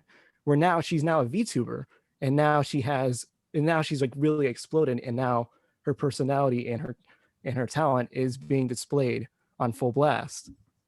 So it allows a lot of creators to really get the benefit. I know how this looks. Okay, you know what? Here's the thing. I know that I look like a very I know I look like a very sad and depressed individual who's just I'm sure you with enjoy anime her and otaku talent culture. quite a lot. I know how it looks, and you know what? I'm not ashamed. I'm not embarrassed. Okay, you know what? This is who I am. Okay? I'm sure you enjoy her talent. Yes. Okay. They're funny. They can be wholesome at times as well. Okay. Yeah. I didn't. Okay. Here's the thing. I went into it not thinking I would like it. I went into it. And I was like it's like a month after they really got popular. I'm like, okay, you know what? I'll see what this is all about. I'm probably not going to enjoy it because everything I heard didn't seem like it appealed to me. And then for a month straight, I did nothing but binge streams for an entire month. And yeah, it. Did you sleep at least this time? Oh, I'm just sitting here thinking how far I should go with the joke. No. I deserve it. I mean, but the thing is, just what I just want to know what your guys' thoughts are on the success and boom of all this. I mean, personally, apparently they didn't know about it, but like personally, I don't care very much. It's like people gotta eat. You know, they're making lots of money via I mean, yeah. my brain Poor microphones. I mean, headphone users. Yeah. What was I saying? I literally a lot of money via queep. I don't know to a queep. They make a lot of money via people that give them lots of money. Yeah, because one thing about VTubers and streamers is that like they just ask for like donations basically. Yeah. Some of them. I mean, but the thing is, VTubers, from what I've seen, they don't. I haven't seen one who explicitly asks for donations. Yeah, cool. And they like they don't even encourage it most of the time. People just do it anyway. And like a lot of the times, like there's a group called HoloLive English, which is an English branch of a Japanese VTuber company. But what they do is that like they often they just say to people like you could donate if you really want to, but be sure to take care of yourself first. So like they're not exploiting people technically. Well, like it's just in a way, but they're not explicitly asking for it. But like the option is there if you want to support them. Yeah. And because of the option is there, and because people just apparently have like thousands of dollars to spend at a time, or they don't, and they do. Yeah. Or they're really bad at spending. People don't listen. Sometimes you just have to pretend that a cute anime girl actually enjoys your company. Yeah. I mean, I just think they're entertaining. I think I find a lot of them just really entertaining in how their comedy is. Matthew's reaction to that and Max's no nonsense. Yeah, just like that was the best. That was a good. I know how it looks. Okay, but hey, I mean, it's like watching like a Minecraft YouTuber or something. Yeah. I enjoy the person because for me, when it comes to creators, I enjoy the personality of the creator over their talent, really. Yeah, that's Yeah, it's fine. It's whatever. It's just a new thing. It's I mean, like honestly, look for personalities on YouTube who I don't find obnoxious. it's only gained popularity necessarily recently, but I've seen this a lot. Like I've seen this before. I know. Yeah, it's been around for I've seen quite this since like before, 2015. like a long time ago. So it's not exactly a new thing. It's just people using stand-in for themselves. Yeah, and like I mean, yeah, it's definitely not a new thing. It's been going on for quite a while, but it's just that it just really got popular in the past few months. Like some of them who debuted in October reached 1 million subscribers like in November. Wow. I should be a VTuber. There are male VTubers. There is a market for male VTubers. I should be a female. I should get a voice modulator. I guarantee you at least 5 people do that. I mean, there are some like I've seen like so many of them like just independent VTubers just debut out of nowhere, and then all of a sudden they just have like so much traction just because they're a VTuber. Weird. Yeah, I have no intent on purposely trying to work the algorithm of YouTube. I do. Mostly because I'm like, I want to do what I want to do. I don't find interest in testing things for hours. They're not exploiting and I don't the know how to code. No. Just for, I'm not talking about VTubers anymore. Sorry, off track. They're not exploiting the algorithm. It's just that people find that type of content attractive for some reason. Yeah, like right now, like so, like right now. Words there, Max. Okay, here's the thing. Right now, I'm writing a video that's a psychological breakdown on why this game popularity and how people enjoy it. So like there are a lot of elements like the parasocial relationship and the whole animation aspect, and then also just gaming content in general. So like I'm working on making a very big psychological analysis with evidence on why and how this personal evidence this thing exploded. So like not even just not just from my own experience, like past events that have happened that like that like of similar things happening. Fine. Stuff like that. So the reason I don't think I would be able to watch VTubers is because, like, yes, they're emoting via the like emotions via the avatar. Yes, the avatar. Thank you.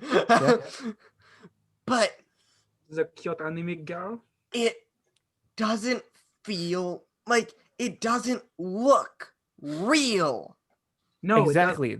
It's like that uncanny valley. It's not trying to look real. Yeah. It's not even close to being uncanny valley. It's just, I understand that. Like it doesn't look real. Partially animated looking, but also partially just drawing is really off-putting to me personally. Okay, well the thing is like whatever, it doesn't matter. Okay, so the thing is there are like multiple types of VTubers. Like most of them right now use a software called Live 2D, but then there are some who have full 3D models and work with those.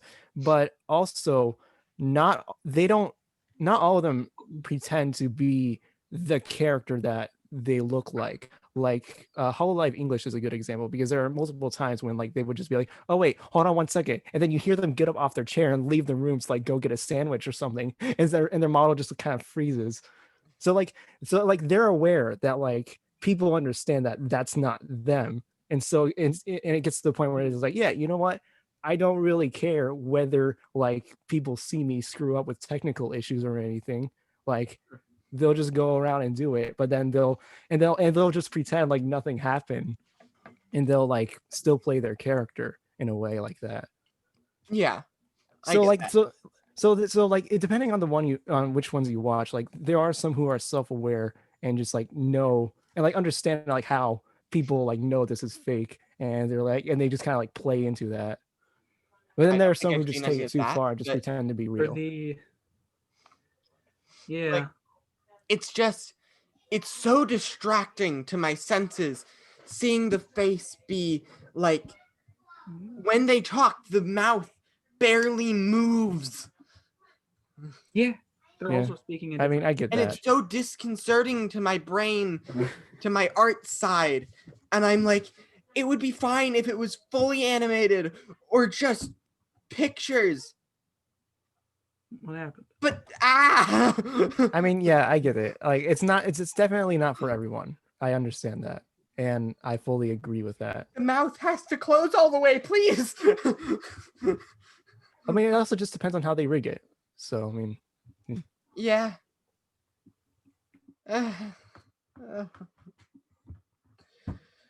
The faces. Everything just broke. Seriously. Son of a gun. Why does your computer not recognize the Hey, internet exists? say, Aaron. It's a business. That's about it. I have nothing I have nothing personally against any of it. It's just a thing. It's a thing that happens. I don't really All right. So yeah, that was my topic. Man, I'm definitely painting myself in a bad light on this podcast, but hey, Not really. Yeah. Not really. I mean, In a bad light on my jokes. listen. I just talk nonstop about gacha games, and I talk nonstop, and then I've been wanting to talk about this for a long time, but just like haven't really had the chance to. It's called being relatable. Sure. Yeah. Yeah. I can't So, do yeah. that. I understand. Yeah, I understand how this looks. I understand that you may think of me differently now. No, it's fine. It But- doesn't look like. Here's the thing. This is who I am. I am making jokes, but there's nothing particular wrong with what you're doing. Yeah. It doesn't even look incredibly bad. I'm just making jokes. I mean, I'm just saying, like, to Yeah. watching Okay. this is who I am. I'm probably going to be talking about a lot more of this in the future.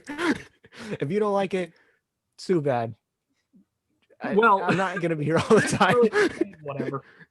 Don't worry about me. I'm just sitting here. Everyone will be here every week A bunch from of here on out or else. sounds just appear on your face. It's just like, and he's gone forever. And that was the day Max died. Maybe someday I should get a VTuber model and just show up here with it. No. What No. did you say, Max? Anyway, Did you say something, Max? your topic was not about gaming in the slightest. I mean, it kind of It's gaming was. related because a lot of them are streamers I who get that stream a lot of games. them play And, these. and also, like, It doesn't I've matter. discovered games that I wouldn't otherwise be interested in if I didn't see those streams. Really, like We went off on a tangent about Greek mythology, of all things. And So, Devin, why don't you discuss your host topic? Matthew should discuss this first. Oh, mine? Yeah. Mine? Yes. Mine? Don't you have one? Mine. The week went by really fast. Did? Yeah, I kind of forgot. Oh my god. I mean, hey, I could talk See, about gacha games I for was another thinking hour. about so many other things. I'm not related to him. There's two different screens here. We're in different rooms. Explain this. Just draw a black line. Yeah. Just the camera feed separates and yours goes slightly to the left. Don't worry, once I have my own setup after several months, because it's probably going to cost a lot of money. Just buy a mic. God. No, my computer can't do picture because its webcam is dead. All right then. So my topic was mental and physical health while gaming. All right. All right. Basically, I'll start off with a question. How long would you say a healthy amount of hours playing a video game would be per day? Per day? Yeah. Wait, are you asking this because of Matthew? No. Like if you were to sit down and play a game, or play, if you and so I don't mean average per week. I mean in one day. Until you start feeling nauseous and sick. Healthy. Healthy. I can do it really well. Okay. Like I can sit down and play a game. I can sit down and play a game all day and be perfectly fine. I just need to remember to have Clear me water. out, I'll be fine. All Like, I day. can play being like 16 hours or like a healthy. There's nothing inherently wrong with playing a video game. Like it's not going to deteriorate your health unless you aren't like unless you are physically not a healthy person. Like what I mean is like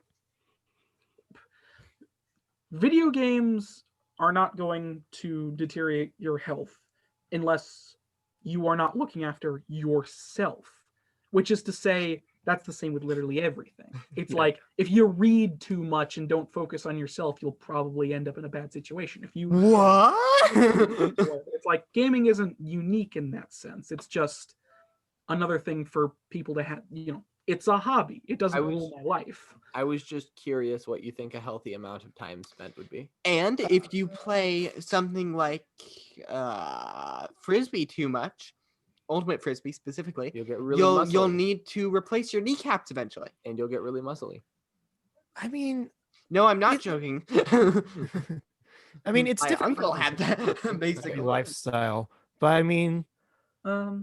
For me, I guess I only play maybe like 2 or 3 hours a day, if I play at all. But I mean, like I also like work almost every day. I try to stay active as much as I can because I mean, like especially in quarantine as well, because I live in the middle of nowhere. I can't go anywhere or anything, so I try to stay active most of the time. So and like personally, when I sit down and play a game for like 6 hours or more, I feel really bad afterward because I felt like I just did nothing but push buttons for 6 hours. It's good for your brain though. Yeah, in some ways. It depends. No, like this was an actual, I mean, yeah, no, hand-eye coordination, like, yeah, and all that. Like hand-eye coordination, problem solving. Mm-hmm. Yeah, but it really just brain functions. It depends on the game too. Like Breath of the Wild, when I played that, I played for 10 hours a day. That's what they recorded kids playing Mario 64 like to garner test results, and they discovered it's like, oh, just playing a game increases hand-eye coordination, increases active thinking, problem solving, you know, stuff like that. Mm-hmm. Yeah, well, when I play a game, I usually go when I play a game, I usually go into a game to learn something, whether it be about storytelling or game design or mechanics as well, because like I like learning about how games work and like how. So like if I'm learning something from the game, whether it be storytelling or game design or anything, I consider that a worthy experience. But if I sit down and play a game that doesn't interest me at all, and I do that for 6 hours, I feel horrible afterward. But I mean, as far as like healthy, I would say maybe a healthy amount is like 4 hours a day for me. And I don't even play every day as well. So. Unless I have a specific reason that I'm playing, I can't get motivated to actually play a game. Yeah. Like for me, like oftentimes games are just for me to de-stress from things. Yeah. Like when I've been working on videos for like 3 months and like contemplating and losing my mind about how writing works and all that, I can just like sit down and just play a Lego game just to take my mind off things. Yeah, I mean, yeah. Universe. Yeah. Yeah. So I mean, no one cares anymore. People are trying to set up the servers again. I know that. I'm the one that informed you of it. I don't know what you're talking about. I'm excited. Yeah, I know. I mean, does that answer your question, Devin? Yeah. Yeah. Okay. So why were you asking? I was just curious. How long have you been playing video games daily recently? I don't know. Recently, I played a bunch yesterday and a bunch the day before that, and then none for the whole past week. Okay, but when you were addicted to Annihilation like 5 years ago, how much did you play on a daily basis? Bringing up tweets. I mean, no, not my point. I mean, part of like how I organize my time with games is probably a good deal from my parents, because my parents limited how much time I got as a kid, and so that seems therefore helpful. Yeah, and also I wasn't an active kid when I was younger. Like I never really liked going out and exercising and stuff. Or these days now, I'm like every now and then I'd be like, you know what, I want to go for a run. and so I'll do that. Mhm. It's like these days I prefer to take care of myself rather than waste time sitting Basically, down just a playing a game. it's a thought of Sometimes. time management. It's like, well, Yeah. gaming is a hobby, and it will continue to be a hobby.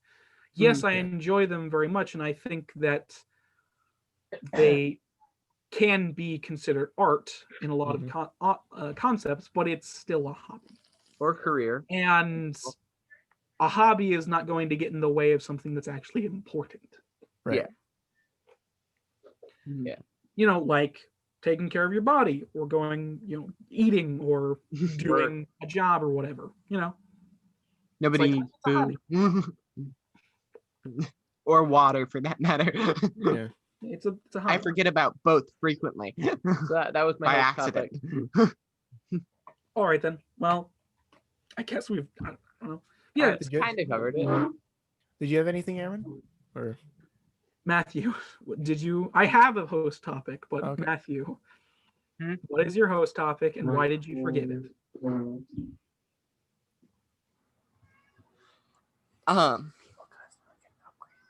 coins in video games? What's all that about?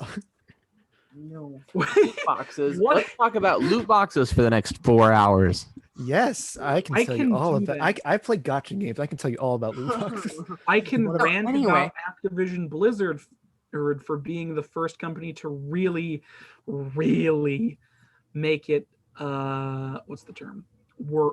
Popularized. Popularize. Yeah, the current concept or the current iteration of loot boxes. Did you know they're also owned by China?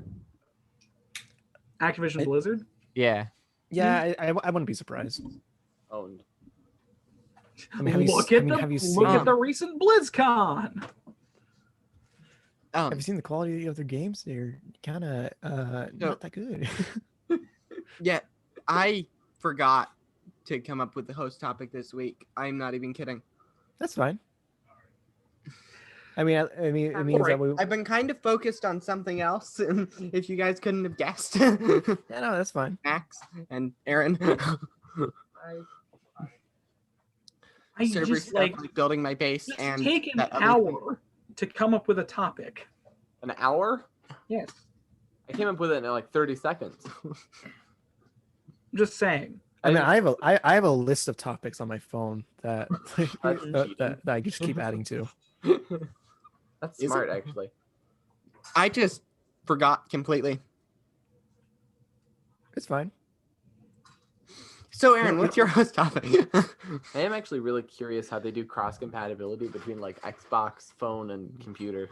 Yeah, that is an interesting topic. I'm not knowledgeable enough, but yeah. Yeah, we should get an expert on sometime. If those exist. An expert for what? Cross species compatibility. We should get Sean on this. What's it called? Cross platform. Why would we need cross species compatibility? I'm trying to think. I think I saw like a YouTube documentary one time about how cross compatibility works and the problems with like the PlayStation 3 and PlayStation 4. So you're So an I could expert. probably- No, you're an No, expert. I mean, it was, You it saw a was a long. documentary. It was a long time ago. Oh. Get a memory backup. You're talking about playing games between consoles and stuff. I'm Yeah. talking about playing games between like all the things. Oh, I like mean- how, like Windows and then Xbox One and then PS4. All you can play. The Are you same talking game on about all how of you them? can't play a PS5 game on an Xbox?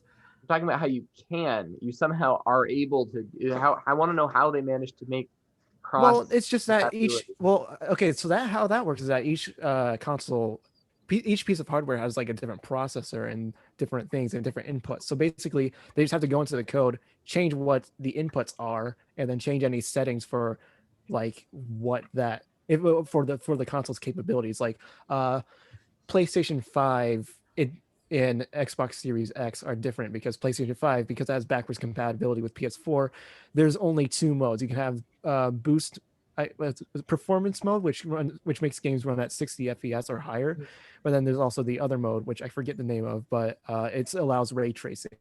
Where Xbox Series X, you can have both. It doesn't have that option because it can have games run at 60 FPS and have ray tracing on at the same time. But because of how the PS5 is and how it needs to work with backwards compatibility, they had to split that. So So the developers of the game would need to like go into the code of the game and change things and make things work for both like PlayStation 5, Xbox Series X, and then also PC as well. But Xbox Series X is basically just a PC on its own. It's just that with limitations because it can't do because they can't like go on the internet or anything like that. Mm-hmm. So Cool. so basically, it's the developers having to go in, change things around in the code to make things optimized for each piece of hardware that they're porting it to. And then you could play on the same server on like Call of Duty or something between an Xbox 5 and an Well, Xbox. there's a difference between That's what you're cross-play. talking about and cross-platform play, which is like that's been a thing. That's been a thing for a little bit now. Yeah. Not all games have it, depending on whatever. But like there are games that, like Rocket League, for instance, you can play Rocket League on a Switch and be on the same server as somebody who has a different console or on PC. But then also Like, in that's Rocket League, there's also the option to turn that off as well. Like you can choose whether you play with only Switch people or you can turn cross-platform play on. Cool. Yeah. Yeah, but it's just all about like how the developers basically.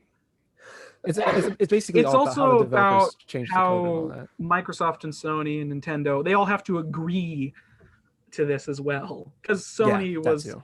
famously not allowing people to play cross-platform Mm-hmm. during Rocket League for Rocket League. So if you had Rocket League on the PlayStation, you could only play against people that had a PlayStation. That was something that was famous. Yeah, but I think I famous. don't think they do that anymore though. I don't know. Yeah. I don't think it's come up. Not recently, anyways. So yes, your host topic, Aaron. Yeah, so Matthew's memory loss has preceded us. All right then. Well, my host topic kind of ties into the news we have this week, so I'll just go over the news and start my host topic after that. Is that fine? All right. Yes. So the news we have this week is that Monster Hunter World is being review bombed on Steam because of a slightly potentially racist joke in the Monster Hunter movie that is coming out. Oh yeah, that's right. What? Yeah, the so Monster Hunter film by West Anderson. Is that the guy's name? That's the guy. That's the director. Yeah, isn't it? Wes Anderson? Interesting. No, that's not. Hold on. Oh, sorry. Paul W.S. Anderson. Oh, okay. Paul W. It was the W.S. that was thrown up. Anyways, yes, Paul W.S. is Anderson's latest, as this lovingly puts it, Please Watch My Wife Murder Monsters, ostensibly adapted from video games. Oh, no. Because I'm just he's looking married to Mila Jovovich. Oh, no. This is from the guy who made Alien vs. Predator. It's also from the guy that made all the Resident Evil films. Yeah, So that yes, too. Paul W. Anderson is pretty infamous for his adaptations of video game films. His most recent being Monster Hunter, which is going to be bad. But so Monster Hunter World has been review bombed massively on Steam because of a potentially racist joke. The joke in question, I can actually give you. Well, yeah, whatever. I'll just share my screen and see if you can listen to this. All right. What? Look at my knees. What kind of knees are these? Chinese. And that's the joke. I feel attacked. I'm gonna just say that. I feel attacked. Oh, I need to stop sharing. Yeah, that's the joke in question. It's incredibly stupid. That's Soldier. That's the joke in question that people are getting an uproar about. Apparently, so I actually don't get it. the review. Look at these knees. I couldn't understand the words well enough. Oh. Monster Hunter films led to backlash in China. Yeah, it's so this joke has gotten backlash in China, and the film and it's getting the film is potentially going to be banned in China as well. Because of because of a racist joke. I mean, China's very strict about that kind of thing. Yeah, and then I know. weird. yeah. So the reason this joke is potentially racist is because it's it's possibly connected to an old rhyme, if I can find it. Wow, there's layers to this. Man, who knows? Yeah. So in China connected this joke to an old racist saying, which I can't find apparently because it's fine. We don't need it. We don't need it. Yeah, we have proof enough of their racism. Yeah, this has led to widespread anger and backlash to the film. I wonder why. Yeah, well, I mean, but why review bomb the game though? I mean, I know that that seems because I mean, here's the thing, because like the game has there is 0 point soldier bombing movie to like review bombing the game. Yeah, because the game I hear the game is good, but they also have a new DLC thing where you can play as like some of the characters from the movie. Yeah, you can. I get yeah, that. Mila Jovovich's character from the movie appearing as a playable character, voiced by the actress in the game. Like that's a new thing that happened with the tie-in for the film. Yeah, but the thing is, it's not the guy who made the racist joke from the movie. It's the main From the character. film, yeah, Capcom released a statement yesterday night distancing themselves from the film, with the company also claiming to be contacting proper film companies and producers about the joke. Because of a joke. Yeah, because of a joke, people are review bombing the game. Yes, you can just had a. That's weird. What? Yeah, it. Yes. Mom wants to say something. Hold on. Turner World being review bombed on Steam. Many recent negative reviews directly referencing the movie's offensive joke. Yeah, it's a giant shit show. Yeah, that's. So the one thing that is interesting about this article is that it says what's odd is that Monster Hunter the film was vetted by Chinese officials like all the other films, TV shows, and games. Yet this joke still slept through, as pointed out by Ahmad, whatever that is. Weird. So apparently, according to this article, the subtleties and the English dialogue don't match with the subtitles referencing a Chinese idiom about man. This has only added controversy, with some viewers believing this was a direct insult. You're playing musical chairs over here. However, I think So what do you think is the slight problem with that statement and thought process?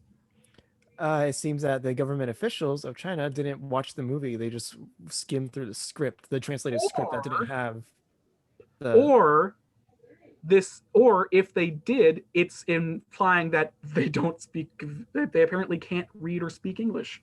Yeah. But the thing is, I mean, like they said that the subtitles didn't match up correctly. So, yeah, maybe they just didn't understand. Maybe it was just lost in translation and they didn't understand it. Yeah, but I've read some of the comments on this article as well, and it's like it's mostly just kind of. I mean, they mostly in agreement with like, oh yeah, this is stupid. It's like it is stupid. It is stupid. I mean, stupid. I understand how China's very strict about that, but well, yes, but like it's stupid for a number of reasons. One, review bombing the game does nothing, right? But that just ruins the game. Like, I don't know. It may. I don't know. It's yeah. That's and the reason my topic ties back into this is because I was curious and wanted to talk about this because what do you guys personally think about like the joke specifically, and also what's the term? The like what what am I trying to say? The impact of the film in general on the gaming market. I mean, it's most likely going to be. it's getting, like they're wanting to ban it in China because of this. But like, yeah, what do you guys think of the joke specifically? It's not good. It's a bad joke. I mean, it's a bad joke. It's wordplay at best. It's a bad joke. It's wordplay. I would actually argue that it's not racist necessarily. It's racially, it's a racial joke, but it's not racist because it doesn't actually say anything Yeah, There's no connotation. true. It's like if you were that like, is true. the Yeah. reason- like you want a can of beans, an American of beans, and then there's like a fat American guy who's farting a lot because he ate beans. And he's The an reason it's American. considered racist is because it's Chinese not. people were linking it back to an old to an old rhyme, which rhyme. was directly offensive towards the That sounds like stretching. It does sound like Yeah. stretching. Maybe it's just maybe the rhyme is well known in China or something. I mean, I had never heard of it. There's some weird stuff with that, and my basic logic behind it would be if you ban stuff because it connects to something that most people don't know about, you could basically ban anything for any reason because most information people don't know about. And so if you use that kind of logic to be like, well, this or that thing was offensive to the Greeks, and now we have to kill all the cows because they're offensive to Hindus, and now all these things. No, and it only just the doesn't. farting ones. It doesn't. The logic doesn't. Also Hindus like. Oh right. I mean, kill all the cows. We have to not kill all the cows. We have to, actually we should start treating them much better than we are, but we should. I mean, how I see it is that it just shows how different China is from the US, because in the US we still have nursery rhymes that are like Ring Around the Rosie, which is literally about like what was it like a virus about how it kills you. Napalm. Yeah. So we still have stuff like that. And What a so it's lovely just- children's rhyme. I mean, it These kind of just shows nursery like how rhymes are strict lost in China is translation with for some us things. because they have basically no meaning anymore. Mhm. They've lost all semblance of meaning they once had. Yeah. I mean, it just shows that like how China is just very different, very strict about these things, and how they are not really. I don't want to say they're not evolving, but I mean like the rest of the world seems to have like care less about these type of things. I don't know. If I would fully agree with that. I mean, I don't know if what I'm saying is 100%. The government, most other governments probably wouldn't care about it because it's like, why would it? They don't police films. Yeah, that's the thing. But the people in the U.S. might be bothered about it. I know some people who would be like, yeah, that's actually a pretty racist joke. Yeah. But I mean, but I mean, it's not like any big company is going to do anything about it in the U.S. It's not like the government's going to step in the U.S. because I mean, they don't really care. It's just a movie. Yeah. Mm-hmm. It just goes to show like how different China is as a society, and like with how they kind of take offense to a lot of things. I have figured out the solution. What? I'm worried. We get the government to unreview bomb the game. What? We get the government to officially declare that the negative reviews have to be removed. Negatively reviewing the game is illegal because of the reason for why. Like just. I mean, I don't think. Better. Someone creates a bunch of bots that review at 5-star to equal it out. Then they'd get removed because they can detect bots. Okay. They get the bot makers for the PS5 They just create pre-orders. 1,000, however many emails they need, and review it 5-star on each one. I mean, Steam accounts, whatever. You get what I'm saying. Mm-hmm. They create enough Steam accounts or whatever they need for reviewing. It's just to equal it out. I mean, it's just review bombing the game isn't going to do anything. It's very pointless. People who want to buy the next Monster Hunter game are going to buy it, whether it's a big game or a bad game. Mm-hmm.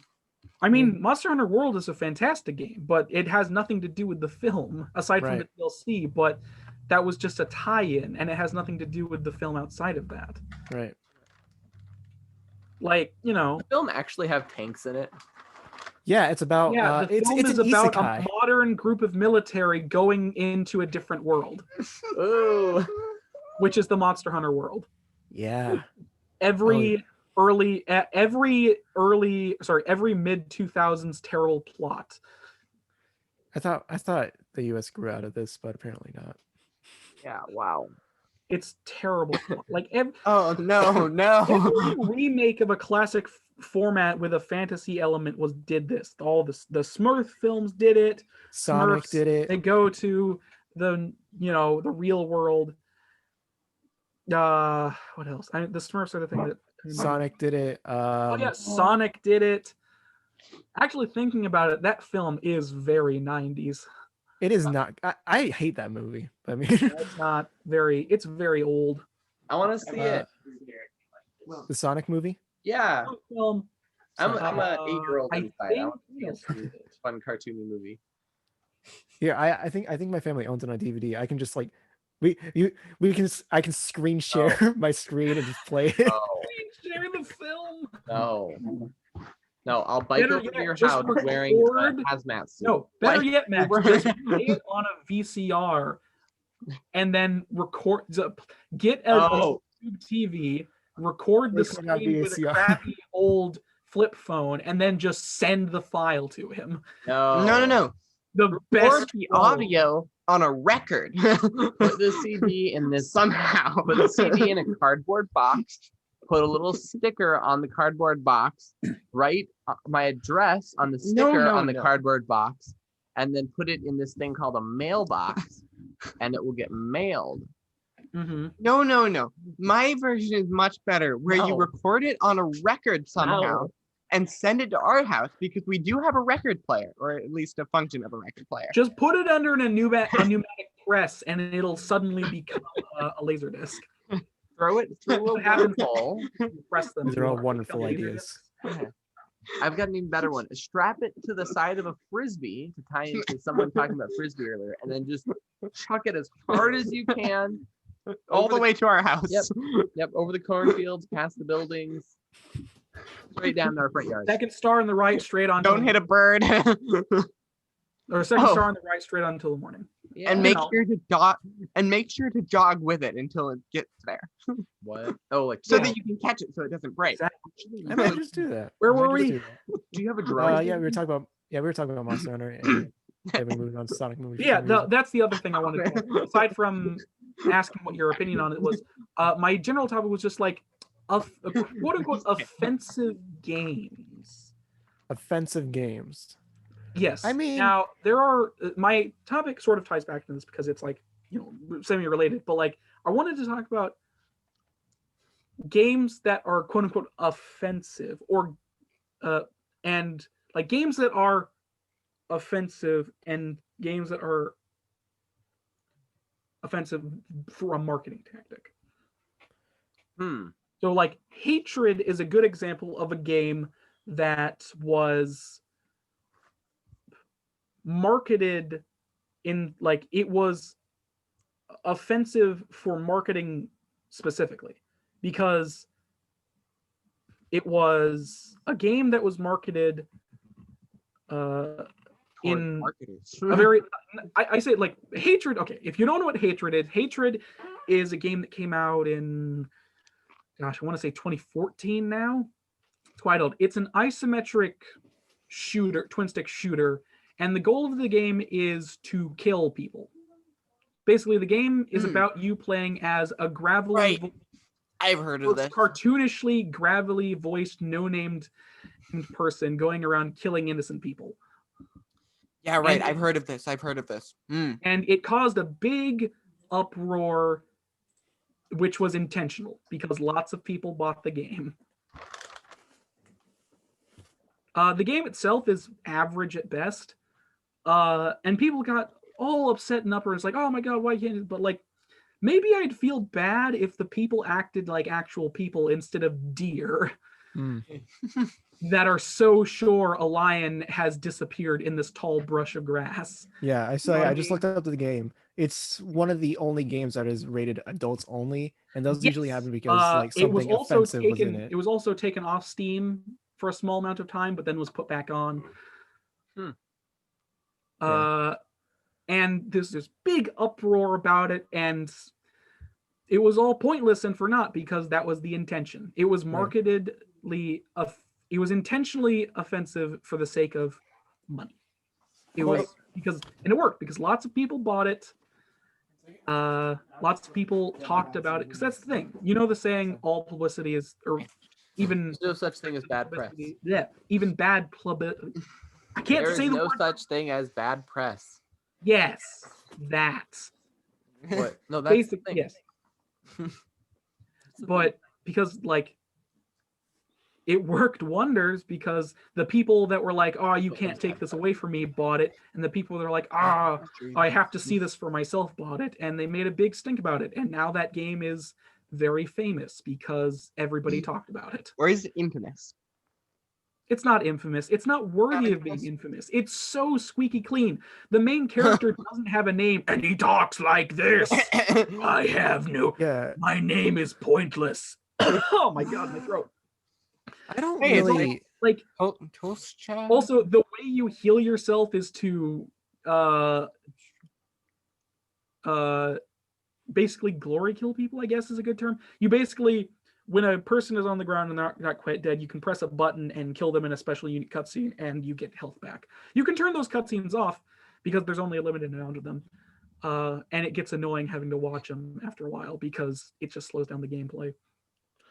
So, when you're asking us about offensive games, are you talking about games that we find offensive, or just? I mean, you can games talk about that... games you find offensive, I suppose, but I meant as just a general category, like games like Hatred that are like. This was done as a marketing team, or just games that are outright. I got or like games that are considered offensive because of the content, even if it isn't necessarily. I got one.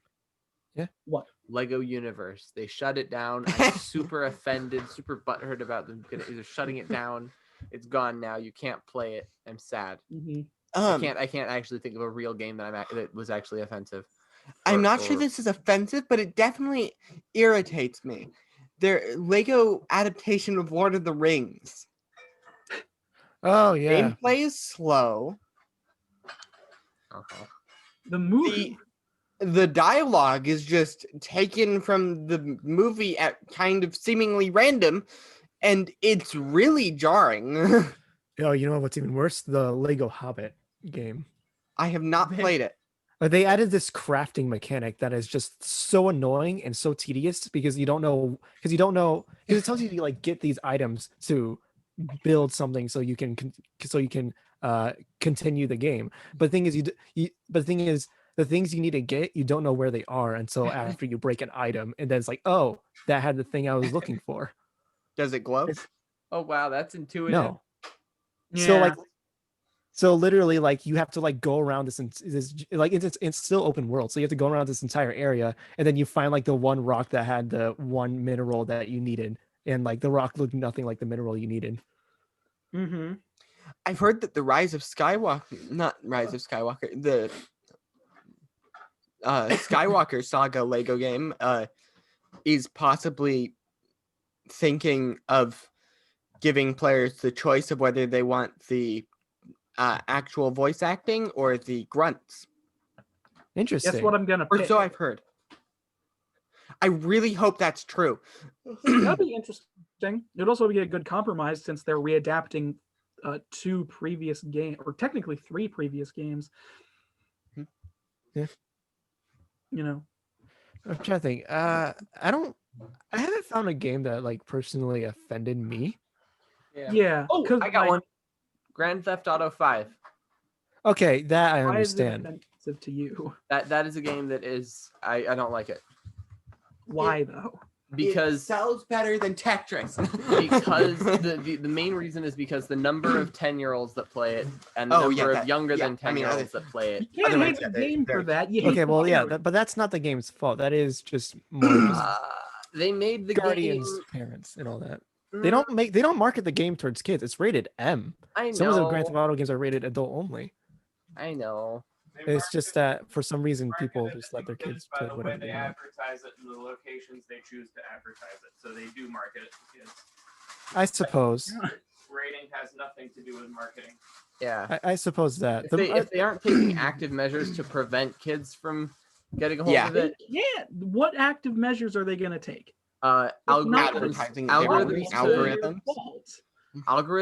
that connect with Facebook to find out the location of every single person who's underage and whether or not they also have an account. Not everyone has Facebook. No. Everyone has a Facebook, a shadow profile. Actually, they check shadow profiles. I technically do have a shadow profile, apparently. If your mom had Facebook, you have Facebook. I don't have Facebook, has a profile for you that's basically all the information they've been able to gather creepy. about that. That makes me hate Facebook is more. creepy. No. It's good because they can use it. Facebook is No, creepy. It's good. No, Facebook is really creepy. Okay, yeah, this gives me because I just the other day it's I good just because they can use it to detect who are children and who are not No, children. I find it creepy. What were you saying, Max? the other day I found out that there's someone, I forget what they're called, like I forget what their name is, but they're the most documented person in history because they have because there's information on them about like when they were a child and like really like intimate things that like only their closest family and friends know, yet that information is out there publicly. Oh. And literally like the stuff from the age from when they were born all the way to 10 years old is like a 5-hour documentary. Wow. Apparently. Yeah. And that's just like people summing it all up in a video. There's probably more information out there about this individual.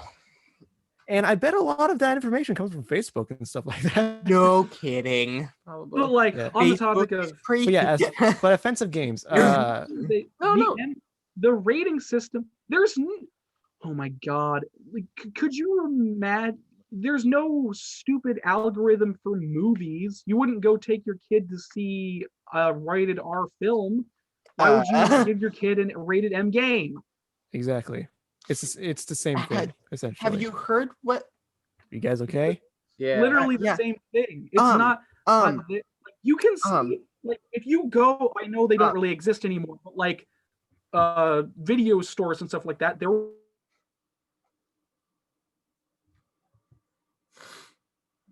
Their problem or their fault. It's up to the judgment of the goddamn parents. It is, but yeah. And if they deem that their child can have an M-rated game, it is their responsibility to take. But what if the kid just asks them incessantly, constantly? Then they're a bad parent. And if what if you the cave to your child, you're a bad parent. What if the kid wants it because all the other kids at school want it? Well, then that's just peer pressure. And where did the peer pressure come from? FOPA? Fear of not FOPA. Fear of missing out. What if the kid gets it? What if one kid gets it and someone else gets it and he goes and plays it at his friend's house? Like, what if some kid who You're missing the point. This is not the government's fault. No, yeah, the government has. I didn't say government's fault. There's strict rules. There are strict rules and ratings in place. It is. It's because okay. Here's the crux of the problem. Here's my. Aaron, mute. Go. This is how I see the crux of the problem. I think the crux of the problem is that America is an entitled free country. So everyone's like, okay, people are free to do whatever they want. We're stuck in this mentality. We're like, okay, we can do whatever we want. So therefore, I should let my kid do whatever they want. And they don't really have full guidances and stuff like that. It's not like it's not like China where they have very strict rules. So that's why Chinese parents are very strict parents because they've grown up in a society with strict rules. America is a society that's all about freedom. And so everyone's like, okay, everyone should do their own thing. So people tend to really care less on the media that their children consume. Yeah, and then this thing happens where people go, and then people get unique, and does the same thing that everyone else is doing to be unique. I'm gonna be yeah, exactly. That's what. Yeah, one, but like, it literally is the parents' fault. Yeah, like, and like their children. Children, I will say, like a lot of people talk down to children because, like, oh, they're children. It's like not smart, but like children are pretty dang smart, and like they can do. Children are smart. They know what they're doing, but they don't have any like what's the term? They don't have the same amount of common sense and like, wisdom. If a child steals a credit card and uses it to do something, they don't know. They don't have a concept of money. Like they do it because they know it'll get them what they want, not because. But they don't know what it's doing specifically. Yeah, they don't see the bank account. They don't see the taxes and how the deductions work. They just like, know, money, boom. Like they don't have that. They have a simpler way of background. thinking. So children are smart enough to steal credit cards, but they don't know what it's doing because most parents and schools don't teach children about what that does. Yeah. until like much later in their life. Yeah, it's like So having a kid if- play Pokemon. Also, I'd like to point out that people under the age of 18, I think it's 18, cannot buy, if you don't have an ID, you cannot buy M-rated games without a parental figure. It's actually 17. Yes. Yeah. Yes. Because many children who are under 17 and don't have their parents' permission buy the games. Certainly. Are you talking about piracy? No, stealing and that sort of thing. Well, I don't think stealing. Really think they'd steal? I don't know. I don't think often stealing that is a happens big now. problem because look at how much money Grand Theft Auto has. It also goes back to this idea that, but still, well, not really. It's just, anyways, Yeah, because it's no, like the morally strained society. it's the parents' fault. It just straight up is. There's nothing else. There's no if, ands, or buts about it. It's the parents' fault. Do you mind if I lighten this up a little? Lighten it up. What we're talking about games that offend. Yeah, exactly. With a joke of an offending game. Tetris, it offends me because I don't like it. Because I don't like playing it. You're bad at it. No, I don't enjoy the game. You're bad at I it. don't enjoy the game. I haven't played It's a Tetris joke. for a day in my life. It's But I feel you. Tetris is a good game. Don't listen to what I'm saying. Tetris is the Tetris. I love you, Tetris. So I'm a maniac. Eh? Let me just break you up. Oh, I'm sorry. I won't learn anything. Honestly, from if there Tetris, was I won't a play it. game to be called the most perfect game, Tetris would be it. Do It you know doesn't teach me why? anything. There's no story. There's no plot. Why? There's no cultural. Exactly. Anybody in the world I get can bored of Tetris play so and quickly. know what Tetris is because it's just math. Yeah, and it's Yep. also extremely accessible as well. That's what it means. It's like Yeah. Tetris is the most perfect game because it's incredibly simple. It's all about matching shapes and math. And that is universal around the world. And there's no copyrighted material like characters. You don't have to be a specific, nationality to know what Tetris is. Tetris is universal. It's It is also the on world's every most single perfect piece of game because hardware of that. ever created. What? It's also on every single piece of hardware ever created. Pretty much. Wow. Tetris is in a lot of things. They went to a village I out can't make a persona in it. out in the middle of the jungle, and they gave free Tetris to everyone. And then within a couple of days, they were like, "Why aren't you playing it?" And it's like, it glows. We can use it as flashlights at night. Mm-hmm. I'm making that up, but I'm sure that happened. Assuming that happened. I'm sure that it happened. I doubt that it happened. Anyways, Any other news? What? Or any other news? No, that's all the news. The reason I brought up the news is because it tied back into my topic about offensive games and stuff like that. Offensive, Yeah. not offensive games.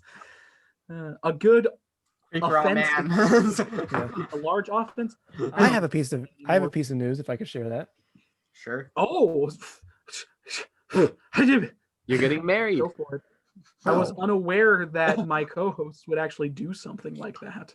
Well, I mean, it just fell under my radar, so I feel like I had to talk about it. All right. So,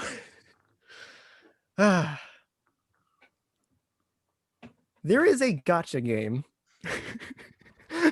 called Princess Connect Redive that is getting a international release Yes, I've in heard early of it. 2021.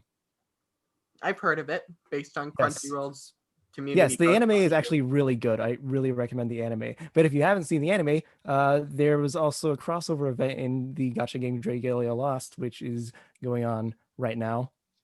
Maybe. I can tell you're I really don't know- trying to get me. I don't know when this or comes anyone out. else to play but- the gacha games. but for those of you who are stuck in gacha hell like me, who are just too addicted, Wait, wouldn't it be? there's Purgatory another or one, Limbo? and it's got really good characters. Max, wouldn't Purgatory or Limbo be more fitting? What? Because it's an endless loop where you never die. Well, I mean, my death is when I run out of money. So You don't spend money, Max. I spent $5. Okay, that's not bad. Just taste some of the cheese. That's Yeah. all I spent so far. Yeah. Because there are games. Yeah. Next week you'll be like $4,000 in debt, and you'll be like, I had $10,000. I spent it all. I went into debt. I mortgaged my house. Mm-hmm. I mean, I won't do that because I still have taxes to pay. I mean, after tax time, maybe. After tax time. Ignore taxes. Taxes. Spend money irresponsibly. Tax evasion? Those are the tenants. I didn't pay my taxes. That's all right. Yeah. All right. That's all I That's have. how the world works. As long as you say that's all right, everything's cool with it. Max, I you didn't should pay my totally taxes. you I should just learn said to that's hack. You should learn to hack, and then you could hack it so that it thinks that you paid, and then you just get free everything. I think they have systems pretty in sure place that's for called not doing piracy. Like actual piracy, not the fake internet piracy. that. Yeah, I'm pretty sure they have systems in place to not do that, so that to prevent that. So I don't know. Learn how to hack so that you can hack their network and then make it disable those. Do you have any idea how? I don't know. Why would I spend so many hours doing that when I could just spend that many hours just grinding in the game to get the Do you have things any I need idea to how get well more characters? protected those systems are? They are incredibly well protected because people try and hack them. I got a better solution. Okay, find out where their headquarters is. Go there and then smooth talk the CEO into letting you into the system.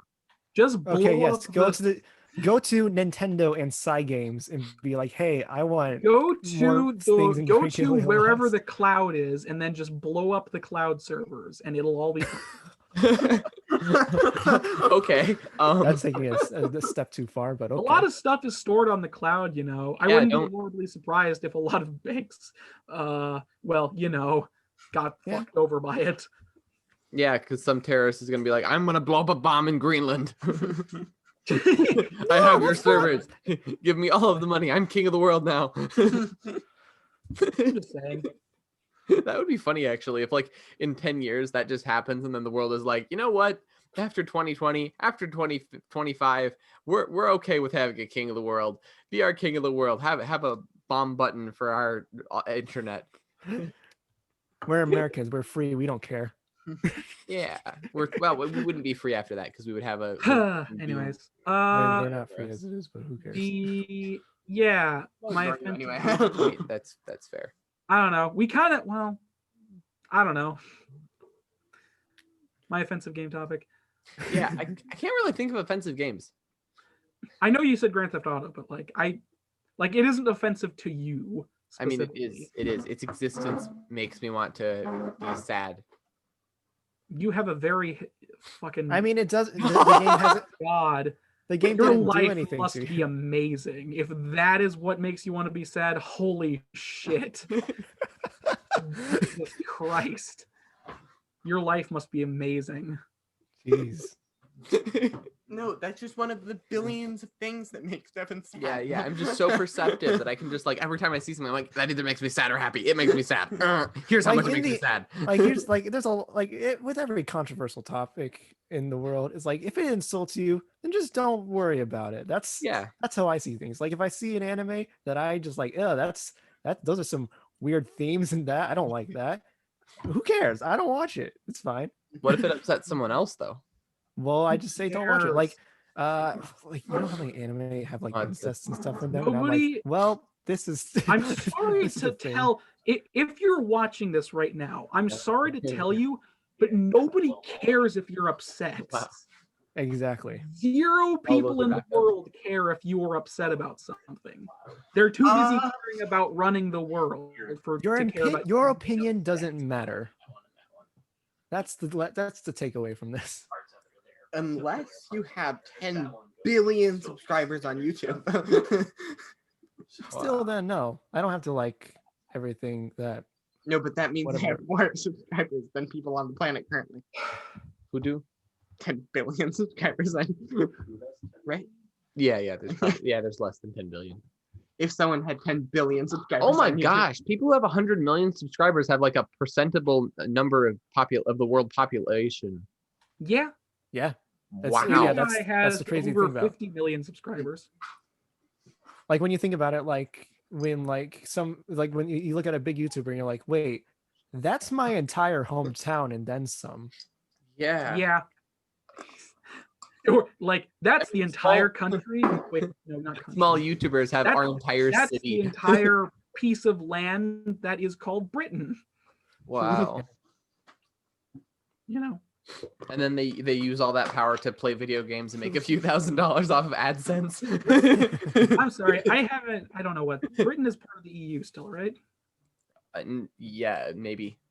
I haven't kept up with Brexit in a while. I don't remember if Brexit gone through or not. I have no. I know idea. it was voted on, but I don't think they've left the EU yet. Yeah, they are very slow. What about the new green plan?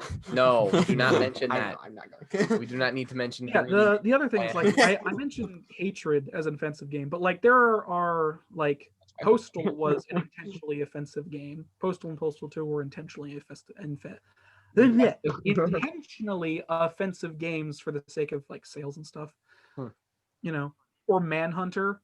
Now that is a game that is very infamous. Like that game is infamous because it was never really properly sold. Manhunter. What was it called? Manhunter. Yeah.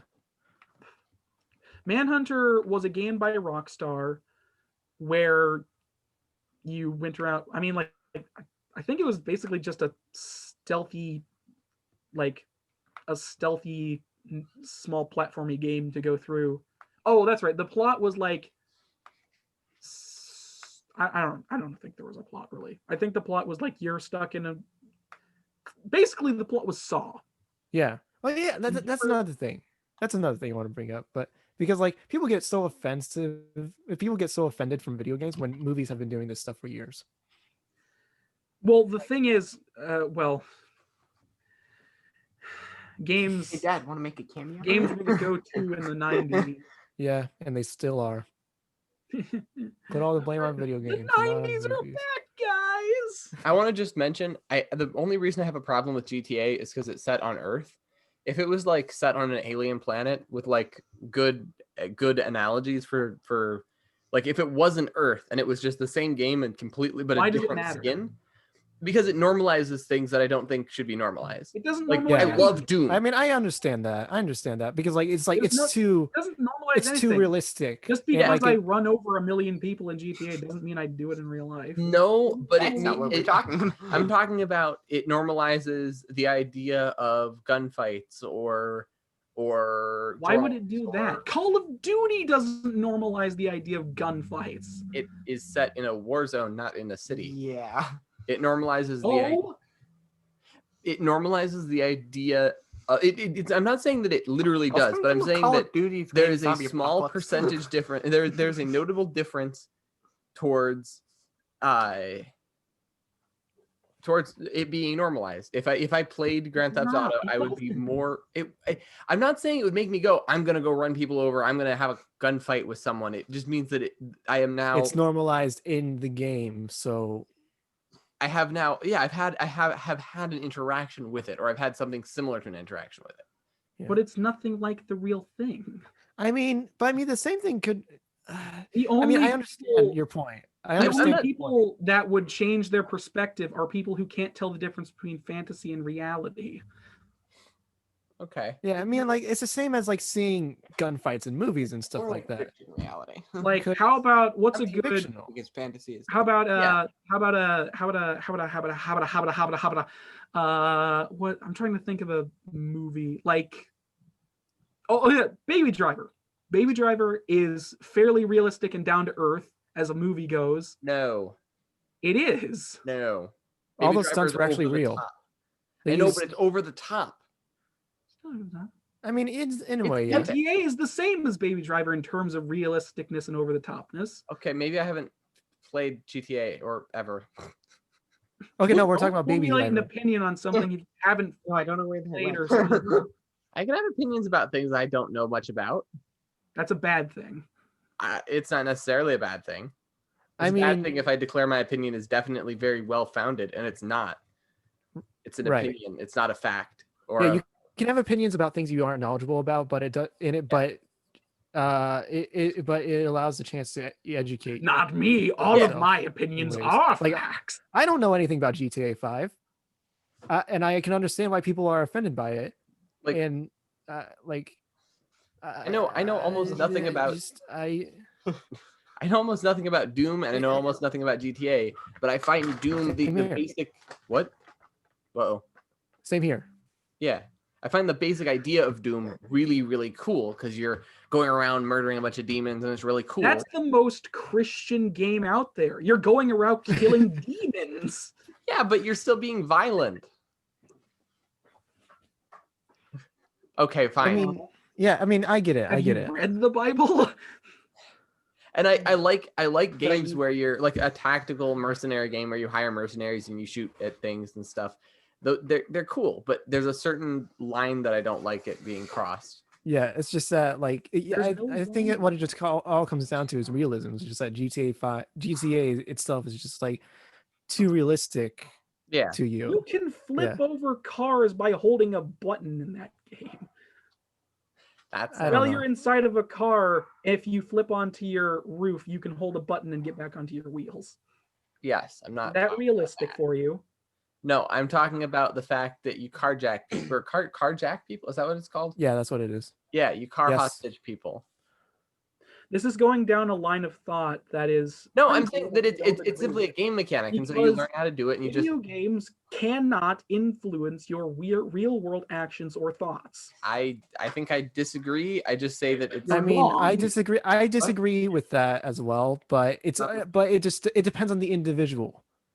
It really does depend on the individual and what their mindset is. Like, however, we have a guest. I would say there is. Do you know what a primary tool for teaching soldiers to kill is? I don't know. I'd assume what? First-person shooter video games. Oh no! What a. Well, in fact, games can't influence the human nature, but they can. They've been proven to. Yes, in fact, one of the earlier gaming consoles. One of the earlier 3D gaming consoles was actually originally supposed to be was used to make simulations for soldiers to be trained in. Right. Simulations. It was originally that's the original intention for what one of the earlier 3D gaming consoles were. The biggest problem in war is getting your soldiers to kill other people. Because what was discovered with the advent of the really powerful fully automatic weapons and whatnot is that the majority of the shots were above the human headline. So the soldiers in World War I and World War II, especially World War I, after battlefields, it would be commonplace to see the trees having serious damage to the point of being sheared from the top, because the majority of soldiers couldn't bring themselves to point the gun at the enemy line on both sides. And so it was developed. These were military people that developed this stuff. It was developed to train soldiers to be able to shoot people. I'm not saying all video games are bad or that kind of thing, but I am refuting what you're saying, that video games cannot influence people. They do influence people. They do. Not they can. They do. It's been proven time and again. That is true. But they don't just influence people in ways of violence as well. Like I always talk about stories in video games and how I think games can hold better stories and more personal stories than other mediums. And so those stories influence me in other things, like in writing and stuff like that. Because so they don't they don't influence me on how I act or anything like that, but they influence me in a creative sense as well. I know that Minecraft influenced me to think that dirt could somehow be picked up faster with a shovel, and then once you had it, you just had a blob of dirt that you carried around. And I was like 14. I was 100% convinced of this, and then I thought about it for a second. I was like, that doesn't make any sense. And I was like, how does it actually work? And I had to think. I was like, how does it actually work? You're a minority in that regard. Well, I was playing Minecraft for 16 hours a day for 2 weeks. So. Unhealthy. What became a real problem was when he brought that stack of 64 blocks into the house. That was just a nightmare. The number of meters. It was a bad day. Bad day. It turns out that So cleaning up many is not as easy. Not true. Not true. Yeah. Everyone froze. Nope, everyone did not freeze. Oh, we're just not moving. Awkward silence. I believe games can influence you. It's just first you have to like let yourself influence. Let the viewer themselves need to let themselves be influenced, but it can influence them in multiple ways as well. So, like you play like Aaron, you play games because you look at them from a design perspective. I do, and so I like a designer. Yeah, and so sometimes you can find games and find designs in games that influence how you design a game. I suppose. Yeah, so it is influencing you, just not on the level that it influences other people. Different things in games influence people in different ways. Like audio or music or something like that. My basic example, by the way, for influence with GTA would be if you're say it's a ridiculous situation, so bear with me. But if you, say you have one scenario where you've got a normal guy and he gets into an accident with some FBI agent guy who dies and has a gun on him, and then he picks it up and he's like, oh no, I'm stranded, and maybe he's injured and stuff. So he has to carjack a car in order to get to the hospital. But he's never played GTA, so he doesn't know what he's doing. Whereas the other guy, the other guy played GTA, and then and so he has a better idea of what to do in a sense. Okay, yeah, I understand that. That's a very bad example. wild situation. That's a very wild situation, but I understand that. In a more practical line. For no reason. In a more practical line, I know for myself and personal experience, when I have played violent games and games that are made to be violent, like GTA, not so much Doom because it's purely fantasized and just ridiculous. But let's see, GTA, Call of Duty, Mortal Kombat. Even though it's silly too, but it's fast paced with the hard music and the fighting, which is all it is, fighting. Couple other ones, I don't remember what they were, but there was a period of time where I played a fair number of them because my friends played them and I hung out with them and played them with them. When we played those games, we got more violent, we got more aggressive as a group. And as an individual, I got more violent and more aggressive. And I know this because I'm the one that was there doing it. We weren't consciously affecting ourselves, but when we played those games, we got more violent with each other and more aggressive towards people that we wanted to convince to throw the first punch. Yeah, I have a similar experience when I was like 13 or so playing some more violent games. I can definitely realize that because when I was younger, I was a very angry person. Where most of the time when I play games, it's more of just a calming experience for me because of the games that I play or games that I just learn things from. So I've mellowed out, I think, in a sense. But that's the other side of it is when we play more calming games, when we play more pleasant games, so to say, we'd be more relaxed and enjoy company, just be relaxed in the living room playing the games, playing Mario, whatever the version of Smash, that kind of thing. But hold on a second. My point is, from personal experience, I know for a fact that those things influence people's behavior. Your personal experience does not indicate a widespread. I'm aware of that. Studies do.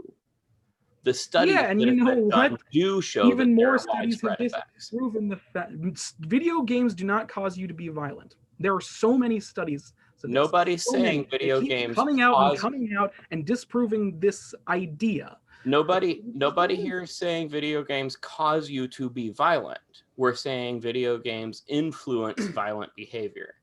a violent video game makes it normalizes the behavior, and Can I enter the conversation? Yes. Sure.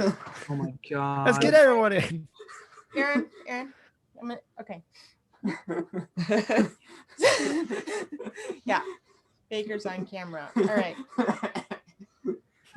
Enjoy this once in a lifetime situation where 2 guests have appeared out of nowhere. 3. All right. Here it is. I think every single one of you is correct. Yes, you cannot flip a switch or push a button. You can flip a switch or push a button to make something happen, to make a light turn on, to make a washing machine work. Video games do not function, violent video games do not function as a button to cause violence to go on in a person.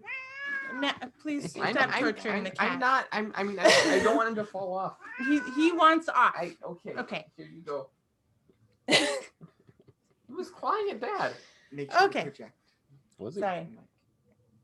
So you are correct. Video games are not an inevitable cause of violence, but video games are not a light switch, and people are not lights. People are not washing machines. So saying that video games do not cause violence is a statement that doesn't have application in the real world, because that is not how video games or people function. So then the question then becomes, when do video games induce people, or when do video games influence people to have a tendency to be more violent? Hold on. So we can say yes, that happens. But we can also say there are many factors, because there can a wide swath of the population we can see just by observing is not incited to violence by video games, because violent video games are they're everywhere, and for the most part you can just go to the grocery store and not get attacked. So yes, you are correct. Video games just don't go around flipping the switch and causing people to be violent. But in situations where the people may be inclined towards violence, it can turn up the volume. Or in situations where somebody is the word ambivalent, or where somebody is not committed one way or the other to violence or not to violence, or is just sort of like interested in seeing which way the wind blows in their life, and they're kind of emotionally, they like being pushed one way or the other emotionally, because it's more interesting, and there are a lot of people like that. Now these people are going to be influenced, and they do live among us. They're in the world, and we see that because, like in Chicago, we can see that people do just walk down the street and they get shot just because somebody was like, I don't like the fact that you're wearing the shoes that my gang wears. Boom. And then the little girl across the street gets her head blown off. Yep. It's common. And there's something that causes that level of apathy. No, that level of, I want to say apathy, that level of unawareness of what they're really doing, that level of unawareness of the value of, another human being, or a level of unawareness as to There's nothing that causes it. What they're feeling. No cause and effect to sociopaths and psychopaths. They're just like that. But those aren't sociopaths and psychopaths, because then you would be saying that neighborhoods that are predominantly poor are more inclined to have sociopaths and psychopaths, which isn't true. It means that the conditions in those neighborhoods make people more influenceable. Hmm. So there's so many factors that are involved. That's why I'm saying everybody in this conversation is correct.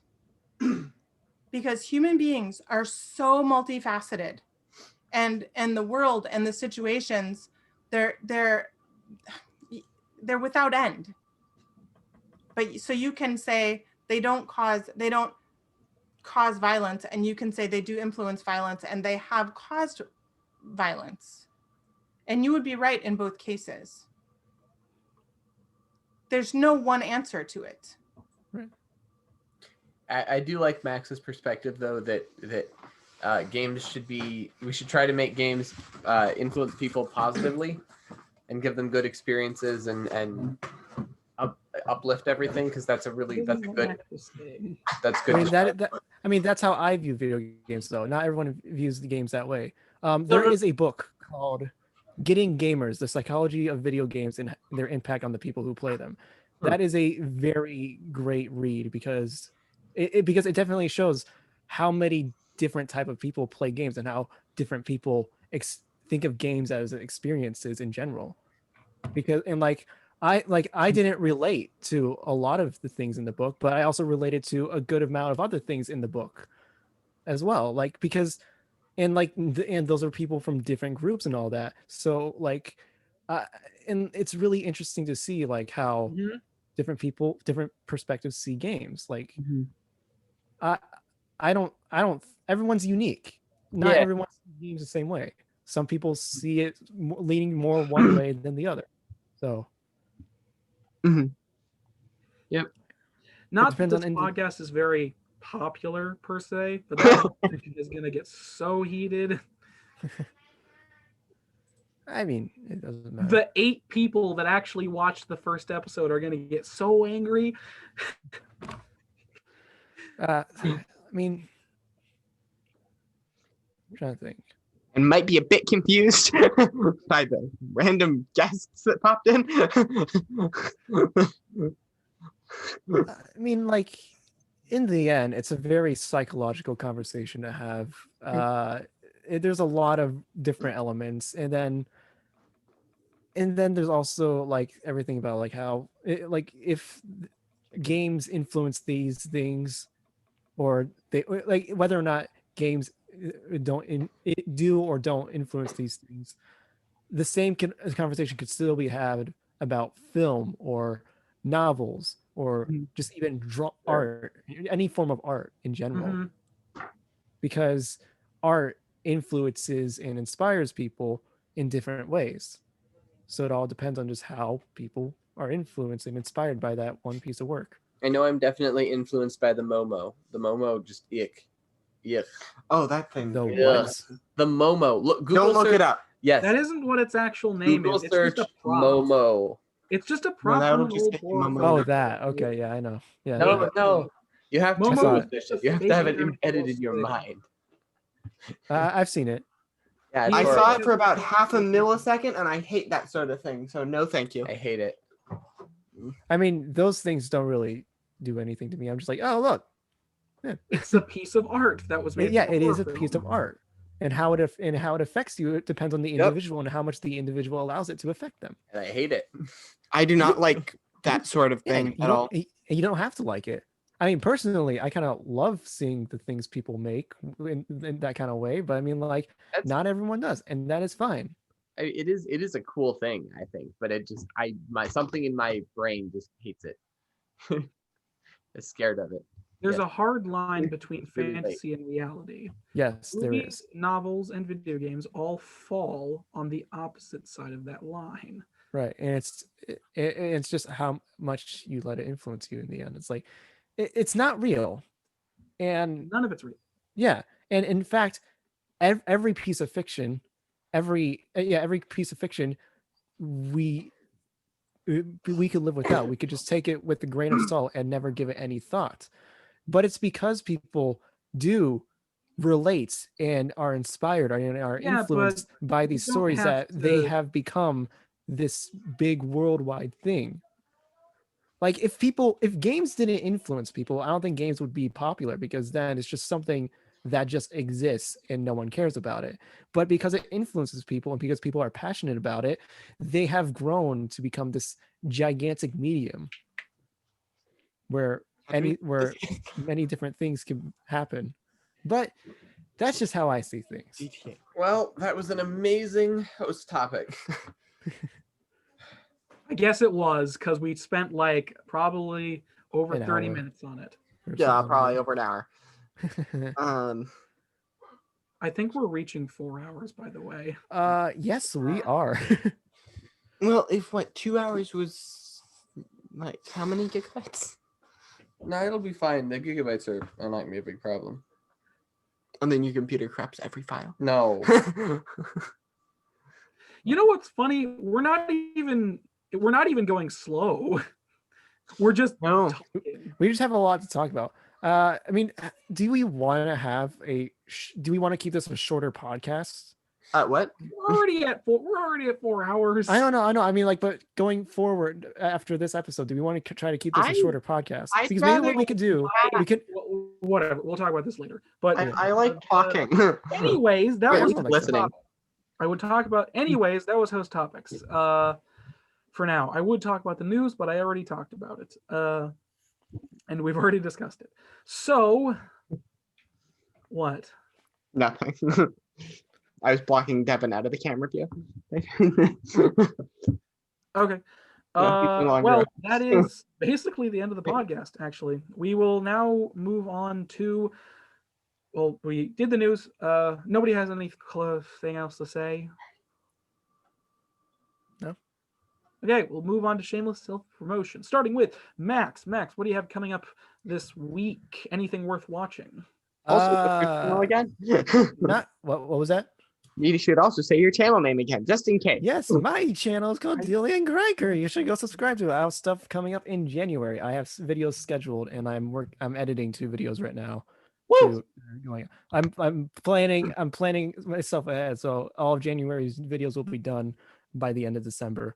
And then also, if you for some reason like me talking about gacha games and VTubers, follow me on Twitter at Dillian_Kriker, because that's literally all I talk about: gacha games and VTubers.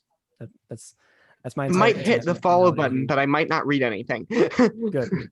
I probably won't be talking about anything else for a while, because that's literally all I've been talking about. I only have a Twitter account for one reason: self-promotion.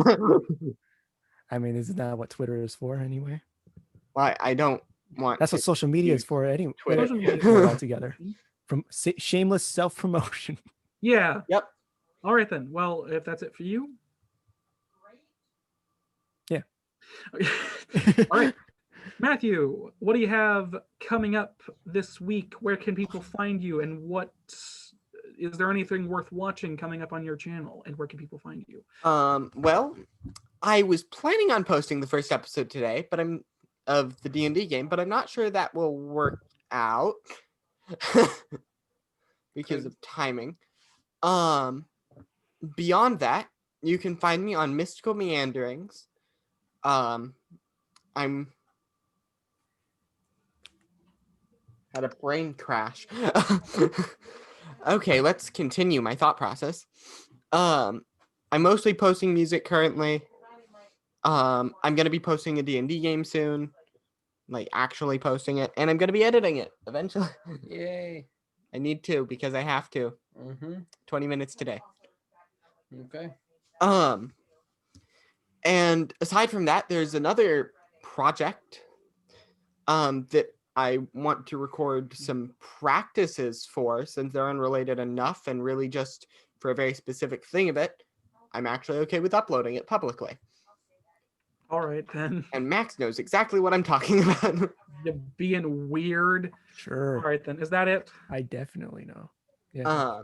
Well, I texted you about editing and dual perspective. Is that it? I think so. Also, yeah, I believe it is. Devin. Okay. Yeah, Devin. Where What do you do? Where can people find you, and do you have anything coming up that's worth taking a look at? You can find me at DevMafu Gaming, where I'm posting another episode of Sabre. Probably.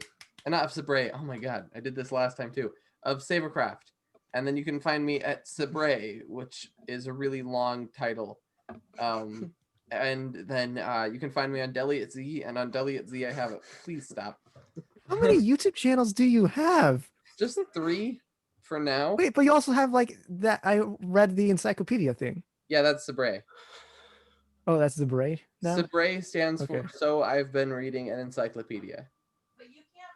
And you have to look up So I've Been Reading an Encyclopedia. Sabre. Because Sabre, if I name the channel Sabre and you look up Sabre, it doesn't show up with the actual channel Sabre. Really? Yeah, I could maybe rename it. I might rename it. Anyway, on Deli at Z I have a what? You just use your YouTube tags. Yeah. Well, yeah, I've been learning about those. I don't know how to do that. When you upload a video, there's tags, and you can just write in words that when people search those words, it's more your video. That video is more likely to come up. That's why you have like initials and themes and stuff. I'm not sure if it's working correctly though. I mean, because it's a small channel, we're not gonna get. No, I meant like for it. And because there's 0 other gaming podcasts on YouTube. Well, definitely. Yep. I'm going to be posting a music video that I filmed at 3 a.m. because I got up really early and I was like, you know what? Here we go. I'm going to make this. And I ended up getting like 30 shots for it. Wow. And then I'm looking at the video now and I'm like, because it's halfway done. Because I still have to sing it. And I'm like, I'm not a singer. And then I have to add the music for it. I'm like, I don't know how to do that. Ooh, I can help. I can help. I can help. I'm nervous though because it's really stupid. It's a really stupid video. I love stupid. I am stupid. Look at me. That is for. Look at all this back here. Let me help with your new name. What am I but not stupid? Is that it for you, Devin? Yeah, that's it. I'm just quoting you in your rename if you like. Brilliant. I am stupid. As for me, I will always. Well, it's your quote. As always, I will be found on this channel in this podcast. I am also part of a D&D show run by the guest that came on earlier, and these 2 people are in it. Yep. You can check that out on Mystical Meanderings whenever it appears. First episode should be out tomorrow or tonight. The podcast will the podcast will continue to be coming to this channel, and I have some more things planned, but don't expect those for another like 3 months. And you can find us on Twitter at the gaming the discussion,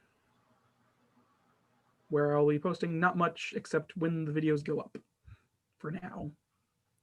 You just gotta make some memes every now and then. And that is it for shameless self-promotion. I love shameless self-promotion. I get to promote myself shamelessly. Yes. And with that, we'll go to the end of the podcast. Thank you all so much for watching this mess. I love psychology. If you took the time to watch this 4 hours of mess, I salute you. I can't even speak correctly anymore.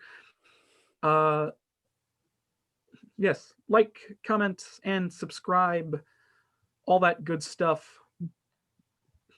You know what to do. Yep. If you enjoy the content, you'll subscribe. If you don't enjoy the content, you won't subscribe. You know how to do it. After all, only a certain percentage of YouTubers who watch our videos are actually subscribed. I mean, I'm subscribing on 2 accounts, I think. So I mean, I could subscribe with all my accounts. I could do that with all. I have like 7. Who subscribes to their own channel? Me. Why? Why would you subscribe to your own channel? That's dumb. It's not my channel. Thank you all so much for watching. I can do it with your channel too.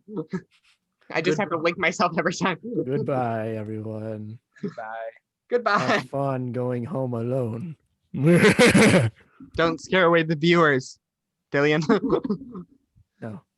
And end the recording.